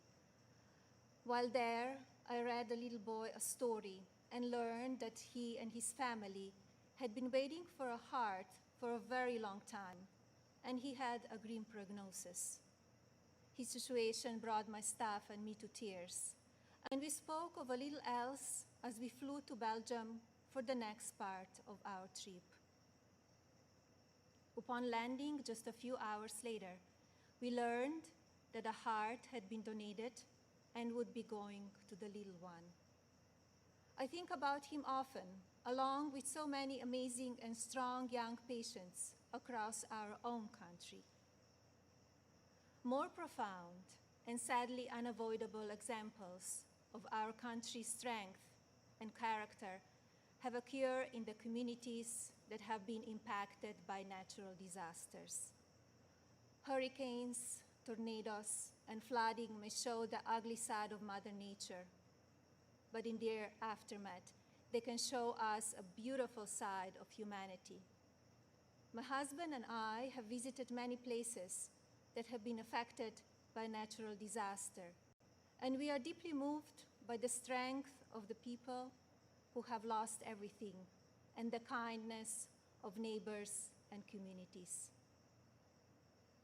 The common thread in all of these challenging situations is the unwavering resolve to help one another. I recognize the stories I just told about people who survive extraordinary circumstances. But Donald and I are also inspired by the millions of Americans who wake up each day with a simple yet courageous goal of providing for their families and keeping them safe. You are the backbone of this country. You are the people who continue to make the United States of America what it is, and who have the incredible responsibility of preparing our future generations to leave everything even better than they found it. Just as you are fighting for your families, my husband, our family, And the people in this administration are here fighting for you. No matter the amount of negative or false media headlines or attacks from the other side, Donald Trump has not and will not lose focus on you. He loves this country, and he knows how to get things done. As you have learned over the past 5 years, he's not a traditional politician. He doesn't just speak words. He demands action, and he gets results. The future of our country has always been very important to him, and it is something that I have always admired. In fact, it is to help ensure a better future for our next generation that I launched Be Best, my initiative to help children achieve their fullest potential. Be Best has one simple goal: teaching youth about the importance of their well-being, both mentally and physically. This also includes understanding online safety and the dangers of opioid and drug abuse. Through Be Best, my office and I have been able to highlight people, programs, and organizations that are doing extraordinary things in our country and around the world. I continue to believe that by shining a light on these positive examples, others across the country and globe will become inspired to do their part for our next generation. Helping children is not a political goal. It is our moral imperative. When I think back to a defining moment of Be Best, my mind goes to a trip I took to Africa. On that vast and beautiful continent, I was able to visit the countries of Ghana, Malawi, Kenya, and Egypt. One of those visits, in particular, had a profound impact on me. Ghana, on the coast of West Africa, was the first stop on my trip, and I experienced firsthand its warm people and their traditions. While there, I visited the Cape Coast Castle and learned more about the beginning of a cruel and often deadly journey in the era of the slave trade.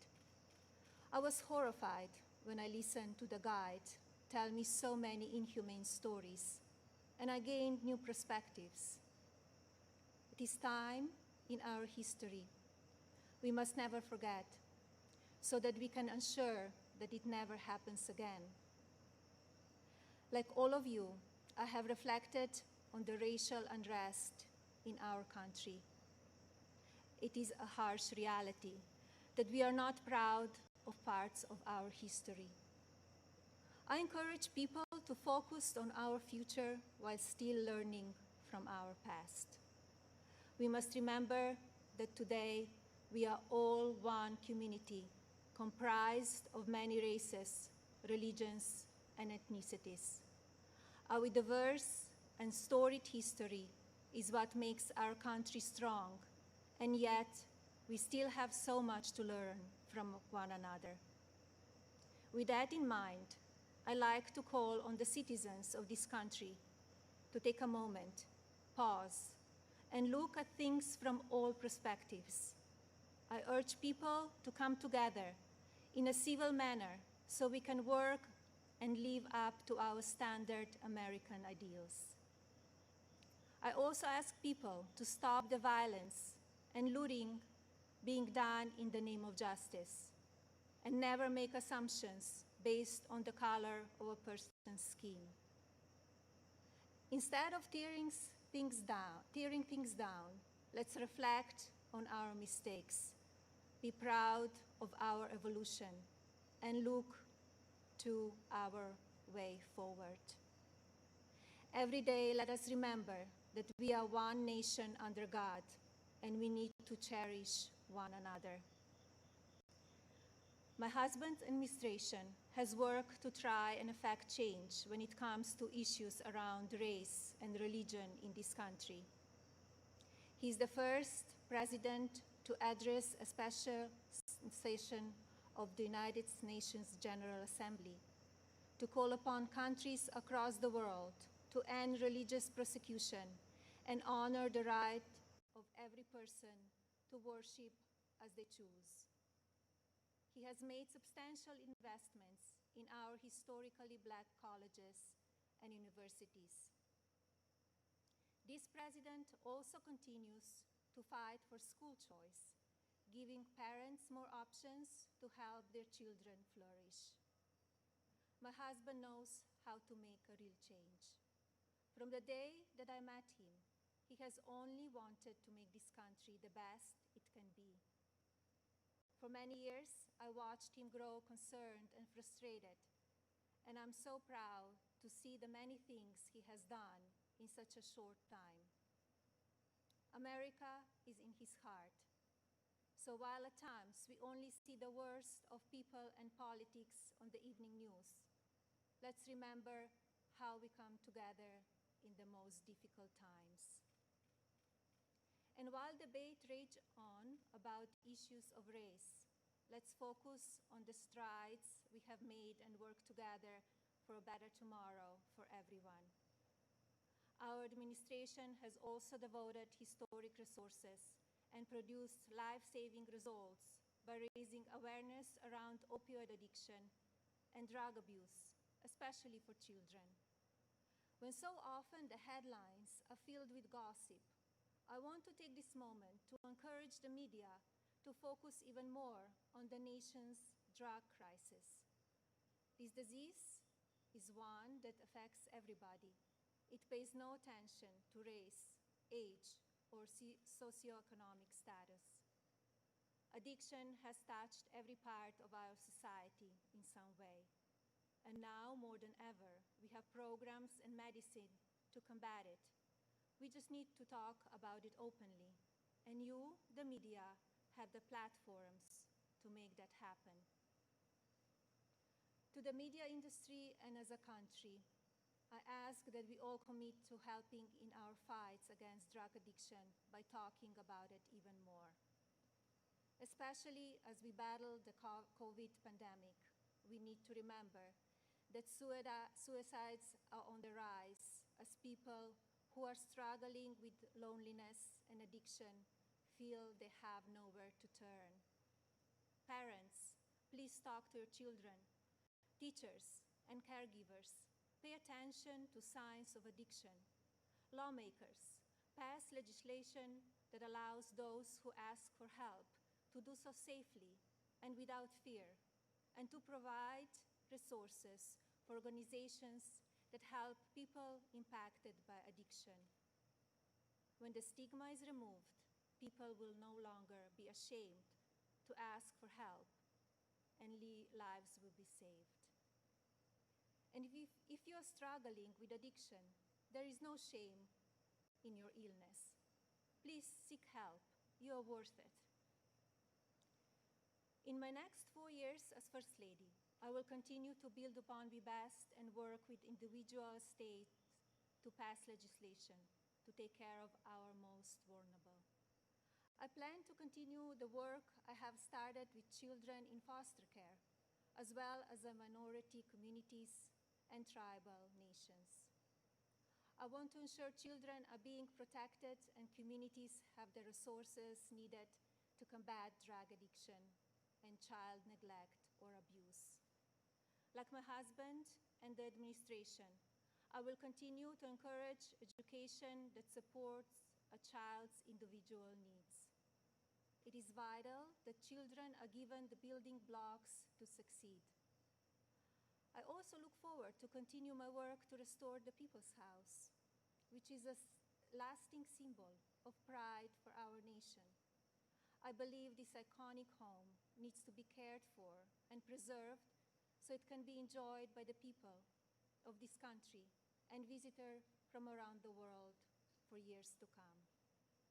I'm passionate about this beautiful house, the grounds, and all they represent.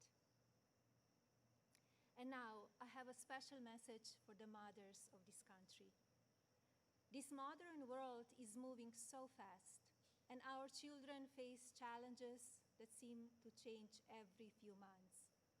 Just like me, I know many of you watch how mean and manipulative social media can be. And just like me, I'm sure many of you are looking for answers how to talk to your children about the downside of technology and their relationships with their peers. Like every parent in this country, I feel there are so many lessons to teach our son and responsibilities as his mother, but there are just not enough hours in the day to do it all. I remind myself that I'm more fortunate than most and still have days that I look for wisdom and strength to do the very best I can for him. To mothers and parents everywhere, you are warriors. In my husband, you have a president who will not stop fighting for you and your families. I don't know if you know. I see how hard he works each day and night. And despite the unprecedented attacks from the media and opposition, he will not give up. How did you get in? In fact, if you tell him he cannot be I know done, you're special friends of he a group just works of harder. people that have done a really good job, and I want to thank you. Donald,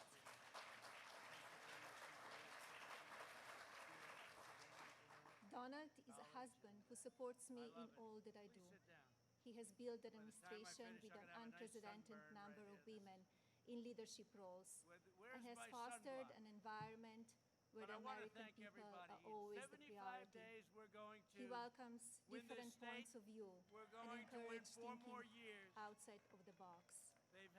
I know I speak for my husband and the family when I say we are so grateful that you have trusted him to be your president. And we will be honored to serve this incredible country for 4 more years. President Obama last night, and I watched him.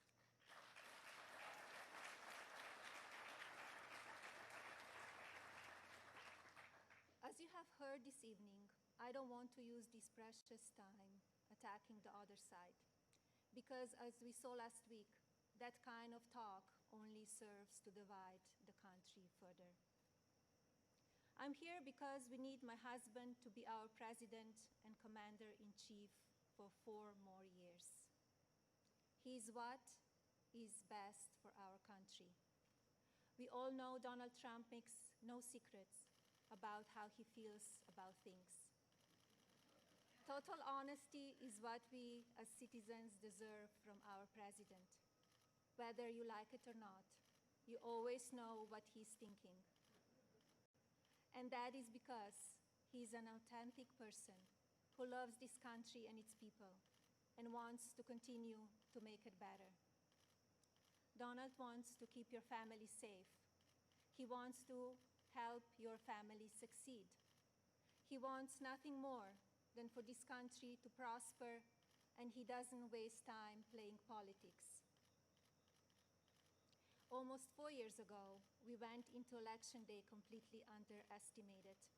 Despite what is being said again this year, I know, just as you do, that Americans will go to the polls and vote on the behalf of their families, our economy, our national security, and our children's future. To vote for those ideals is not a partisan vote. It is a common sense vote, because those are goals and hopes that we all believe in.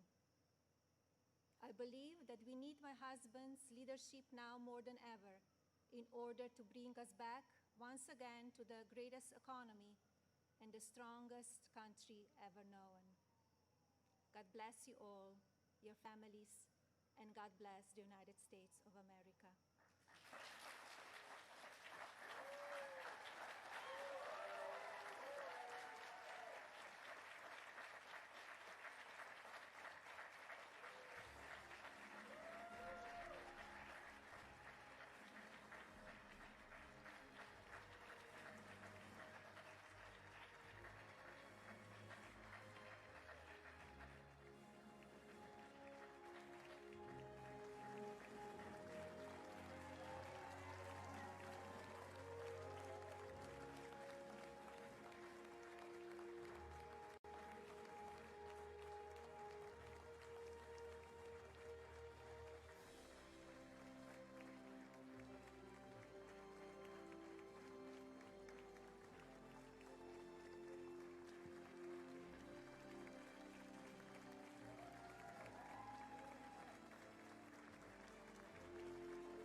Well, despite media distraction and attacks from the other side, Melania Trump says that Donald Trump has not and will not lose focus on you. Want to get your reaction to her speech and some of the issues that were talked about tonight. Second night of the Republican convention. Here's how you can dial in, 202-748-8921 if you are a Republican.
Concerns here is the upcoming election, and as we know, President Trump has really campaigned on a policy of being tough on China.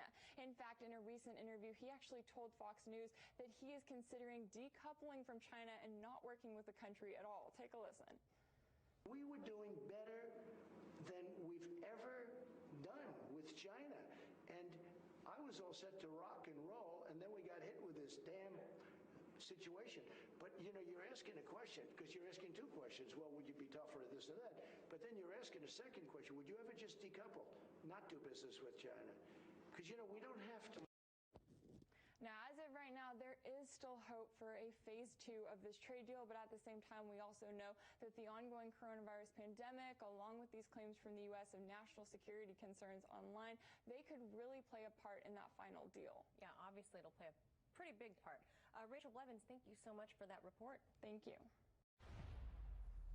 Other news from around the world. Germany's foreign minister is meeting with his Greek counterpart in Athens in an effort to ease tensions between Turkey and Greece. The countries, both NATO allies, have been locked in a dispute over maritime boundaries and rights in the eastern Mediterranean. Greece is beginning a military exercise involving its Navy and Air Force near an area where Turkey has sent a research vessel accompanied by warships to survey the seabed for gas and oil deposits. Meantime, talks in Geneva by the UN to discuss the future of Syria are now put on hold. The abrupt halt comes after 3 participants in those talks tested positive for COVID.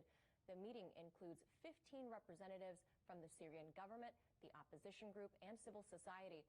Together, they aim to modify the constitution of the country in conflict now since 2011. And today, American Airlines announced it'll cut more than 40,000 jobs, including 19,000 through furloughs and layoffs starting this October. This is due to the global pandemic, of course. U.S. air travel plummeted by 95% by April, a few weeks after the first significant coronavirus outbreak here in the U.S. Passenger traffic has recovered a little bit, but remains down about 70% from a year ago. Well, day 2 of the RNC is about to kick off. Up next, we're going to take a closer look at an up-and-coming conservative star who took the spotlight last night. And then over in sports, Regina Ham takes us to another high-scoring game over at KBO. And remember to keep up with all the latest news and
with CJ TV and Mercado Media.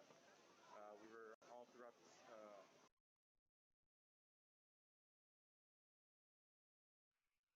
649, go ahead. It appears a large portion of the group is kind of hanging out at the base of Sheridan. This is an update. 7-4, thank you.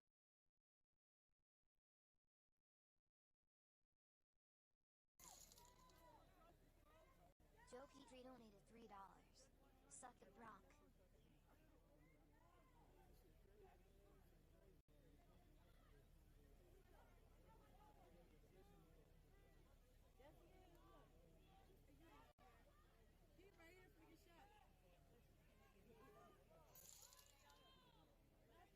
Zach Biggis donated $10. Stay safe. My wife and I appreciate you. Hey, thanks, Zach. Thank you. I'm putting my stuff up, my gear up real quick. It's not situated just because I gotta run or something, right? My cord, I don't want my cord tripping me up. So I'm trying to get this battery cord together. And then when other people run, my cord will get snagged by them. You feel me? I got a 6 feet long cord for a battery, so I can raise my hands up.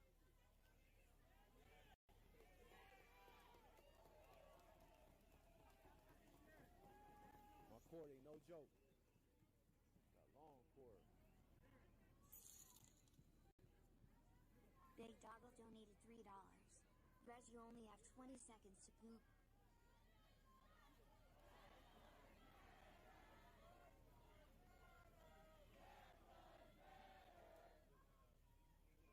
Oh shit, they got real guns out here too. Nuke and Live Kick donated $3. R.I.P. Zach Stevenson and BD Rex. Oh, they got real guns? They got real guns too.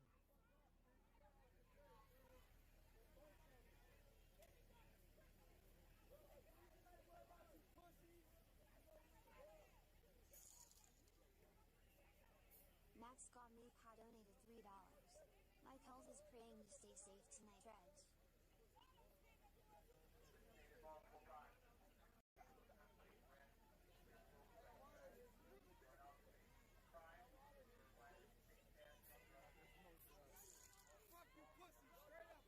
Can't Silly donated $3. My boomer mom fully believes in the non-sugar.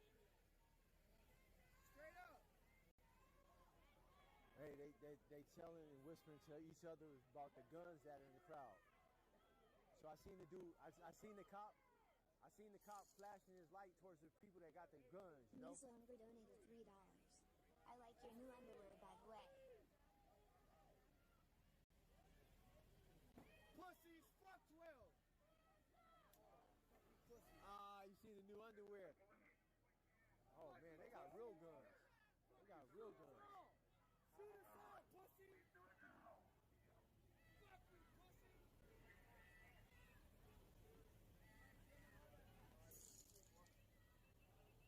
Only guy donated $3. Hey, camera boy, you can give me a hand, I real too.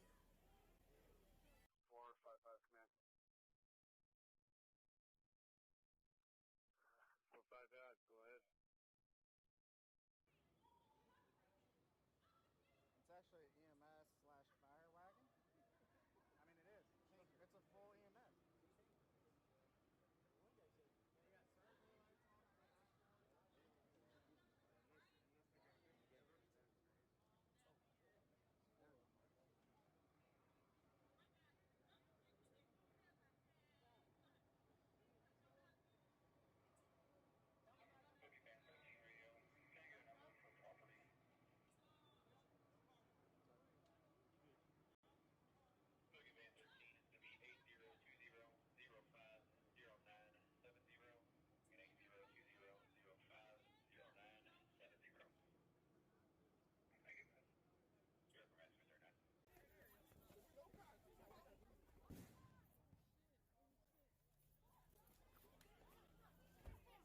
These people got real guns.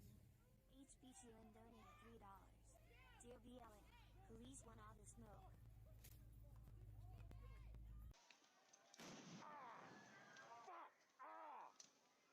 God!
So, tear gas. It's bad, but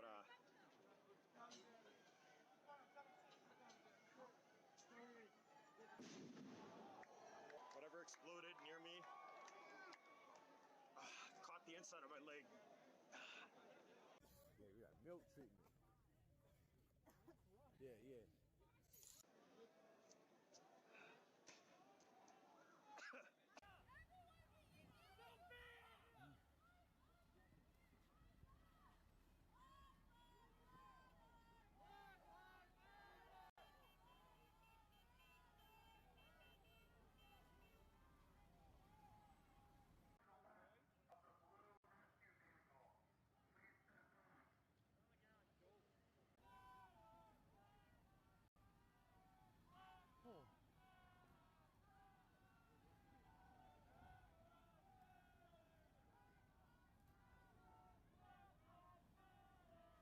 Again, guys, all the donations that are coming in are so greatly appreciated. They go towards helping me move along and continue to give the coverage that I'm giving right now. And seriously, it means the world to me.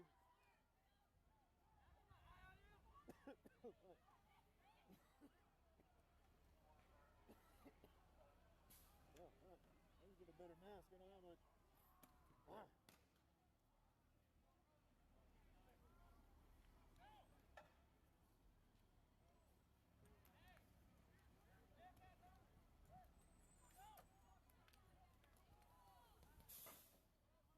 Hey, if you guys don't got a helmet on, you might want to go one way or the other. There's a lot of shit coming over the top. You'll be all right then. Religious group. So I'm saying the person that was worried, just watch the fucking stream and enjoy yourself. So what I just wanted to check and see, like, damn, do you watch my shit? Whoa! Do you watch my shit? That I've been saying my shit's been demonetized. This shit is my shit now, man. The way you want to see if my channel can get banned is me to show straight up nudity. Probably it. Nudity.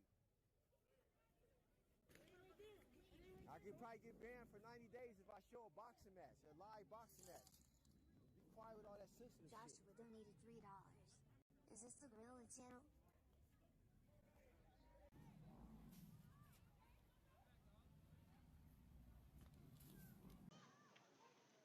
That's tear gas that's coming at us, guys.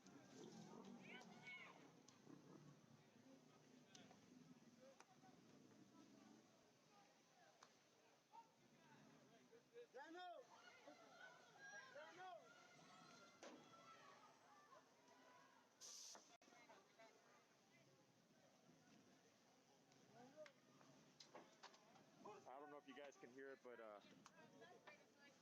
you can hear things landing within the vicinity.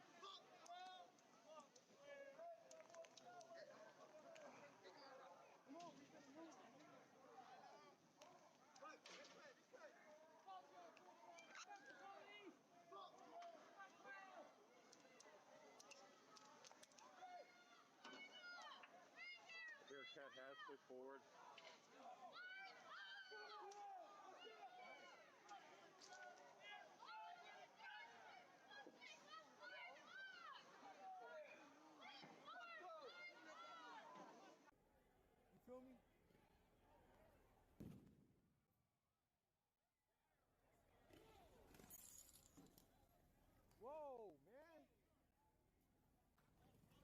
throwing bricks and shit.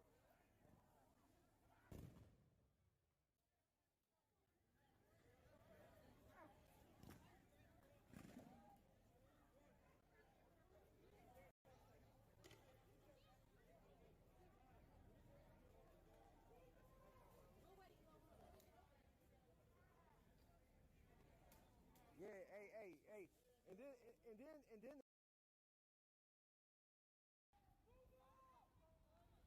I can tell you guys right now, it's such a good thing I got a cup on.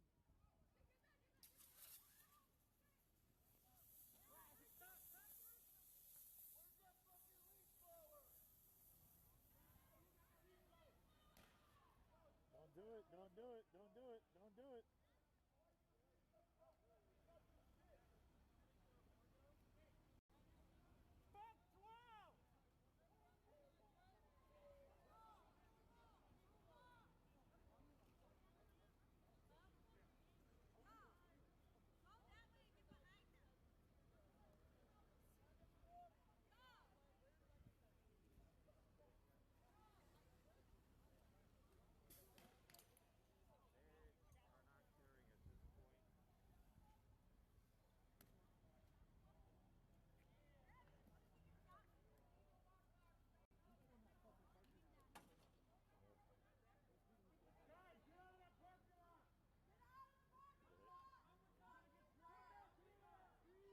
Yeah, it's got the border shield blew up on me. The one that was over there whenever you were on top of the electrical box, because that sucker caught me on the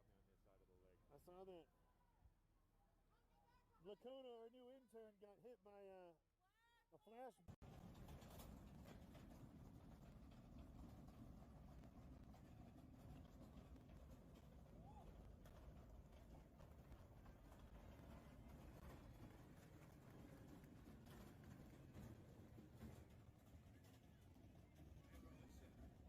Yeah, super wild.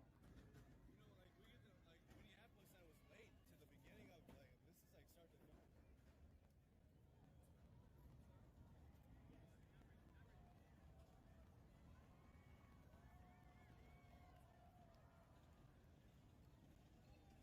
Oh, you guys, I gotta reset something real quick.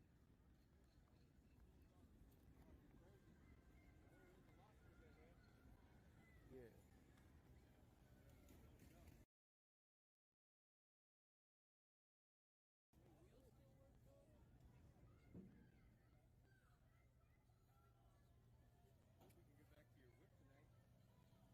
Yeah, we'll be all right.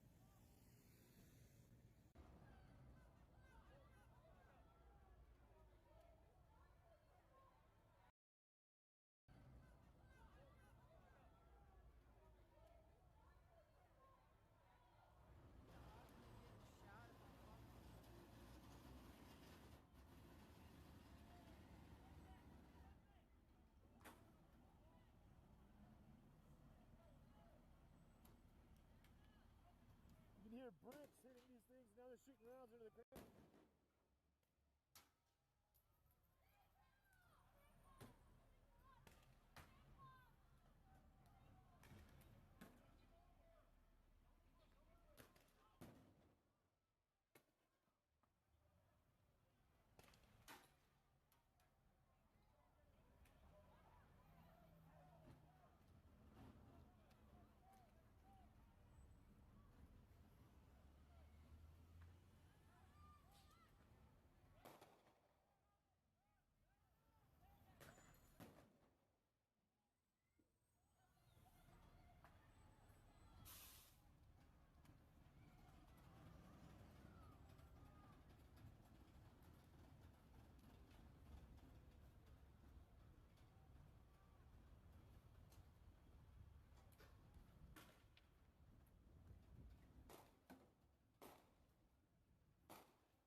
trying to move up here because they're going to be throwing a lot of bricks at these guys. I'm not trying to get hit in the head. You can already hear them tagging the road behind me.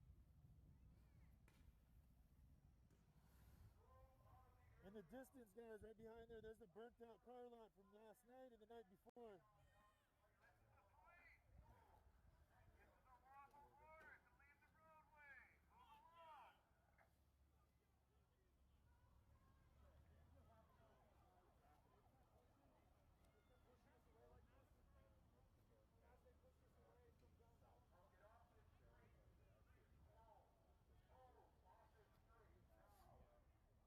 Some of the carnage from last night.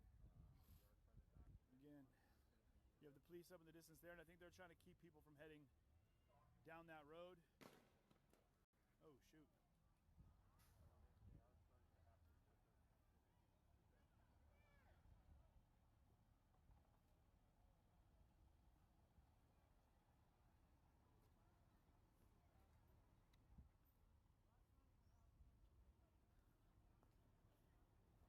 Oh, yeah, this is exactly where I don't want to be. He raised 431. He's not here. Hey, we're talking to the cleaner. He said that he's inside. He said there's been nobody outside the bank. All right, the witnesses are saying different. So squad's here. Keep looking for that cobalt.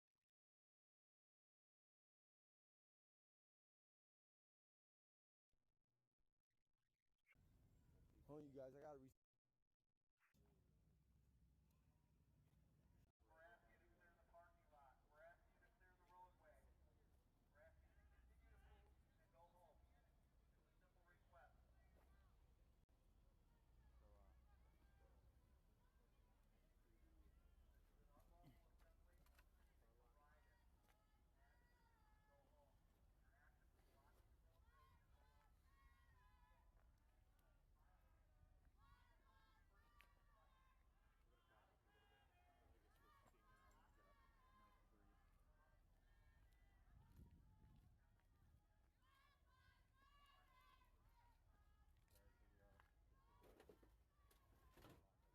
These are the burned out remains of the auto dealership.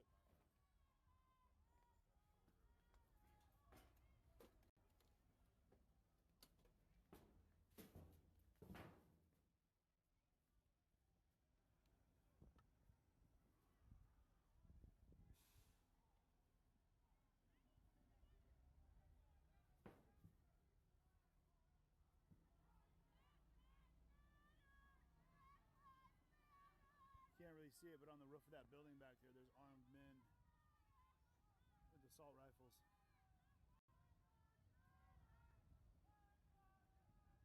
I don't know if they're protecting that business or just the neighborhood in general. But they've pushed everybody now back away from that park. I don't know where they plan on putting everybody at this point. Like if they're just going to make their way into the city now and keep going with this.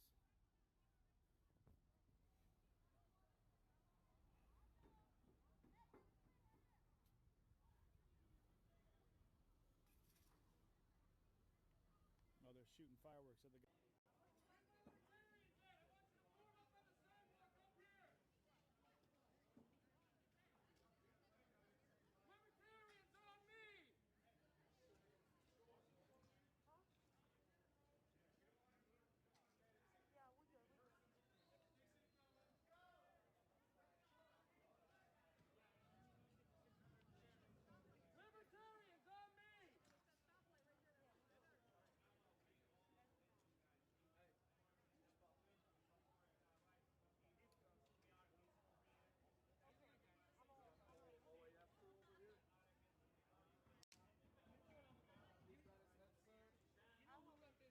How you doing, bro? You alright? Yeah.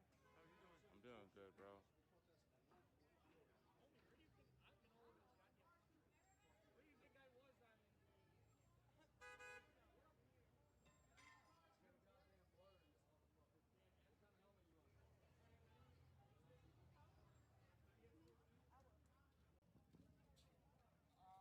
Yeah, because I thought it came, and then I saw the same thing you did. I saw the same thing you did. I got it on the stream. I'll look back at it. I'll rewind it and see. Oh, okay. Yeah, because I thought too. I went around the corner and but no, I think it might have came from the roof.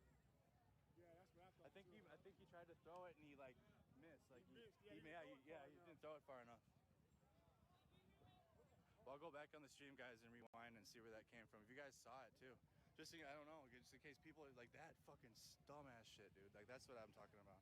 Like if it's tear gas from the people, I'm not gonna stay in this spot. I'm gonna keep a distance from this group. But that's all I'm asking for.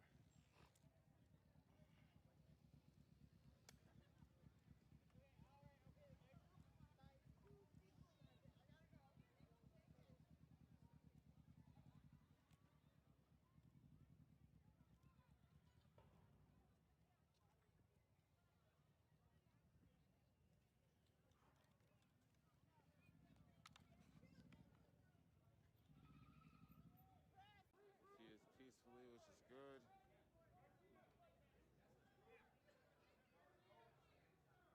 He rocks from 52nd. Oh, Stacy, I do enjoy the Olive Garden. Tell him I will take him up on that. I could go for some breadsticks.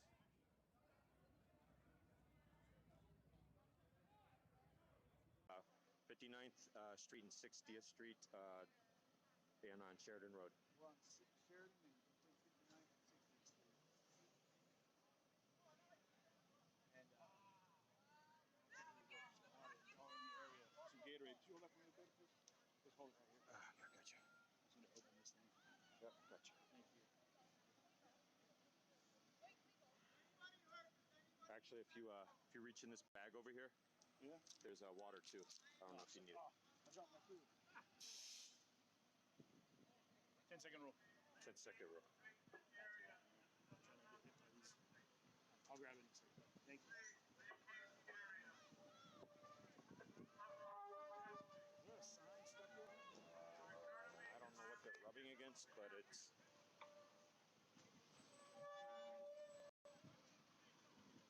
Oh, it's the sign. It's a sign. Sorry.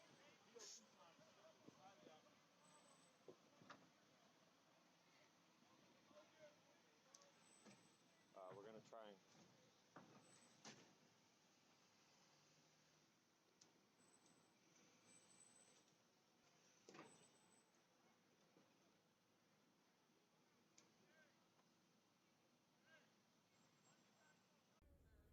These people right here defend their gas station.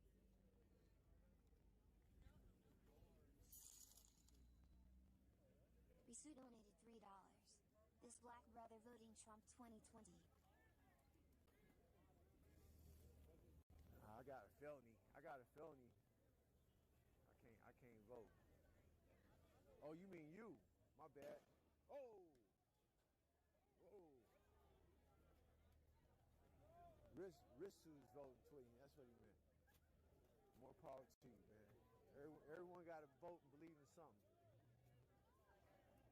My bad, Risu. Realgulp donated $3. Visit guidelight.com forum for a live commentary now.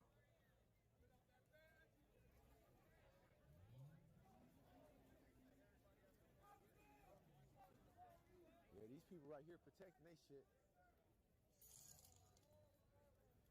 Rajm donated $15. You gotta keep up your positive vibes for us OGs. Oh yeah, man, I got it. I got it. I got it, man. By the way, dude, I'm really glad you didn't get really I'm trying, read some of the don't knows why I got a chance,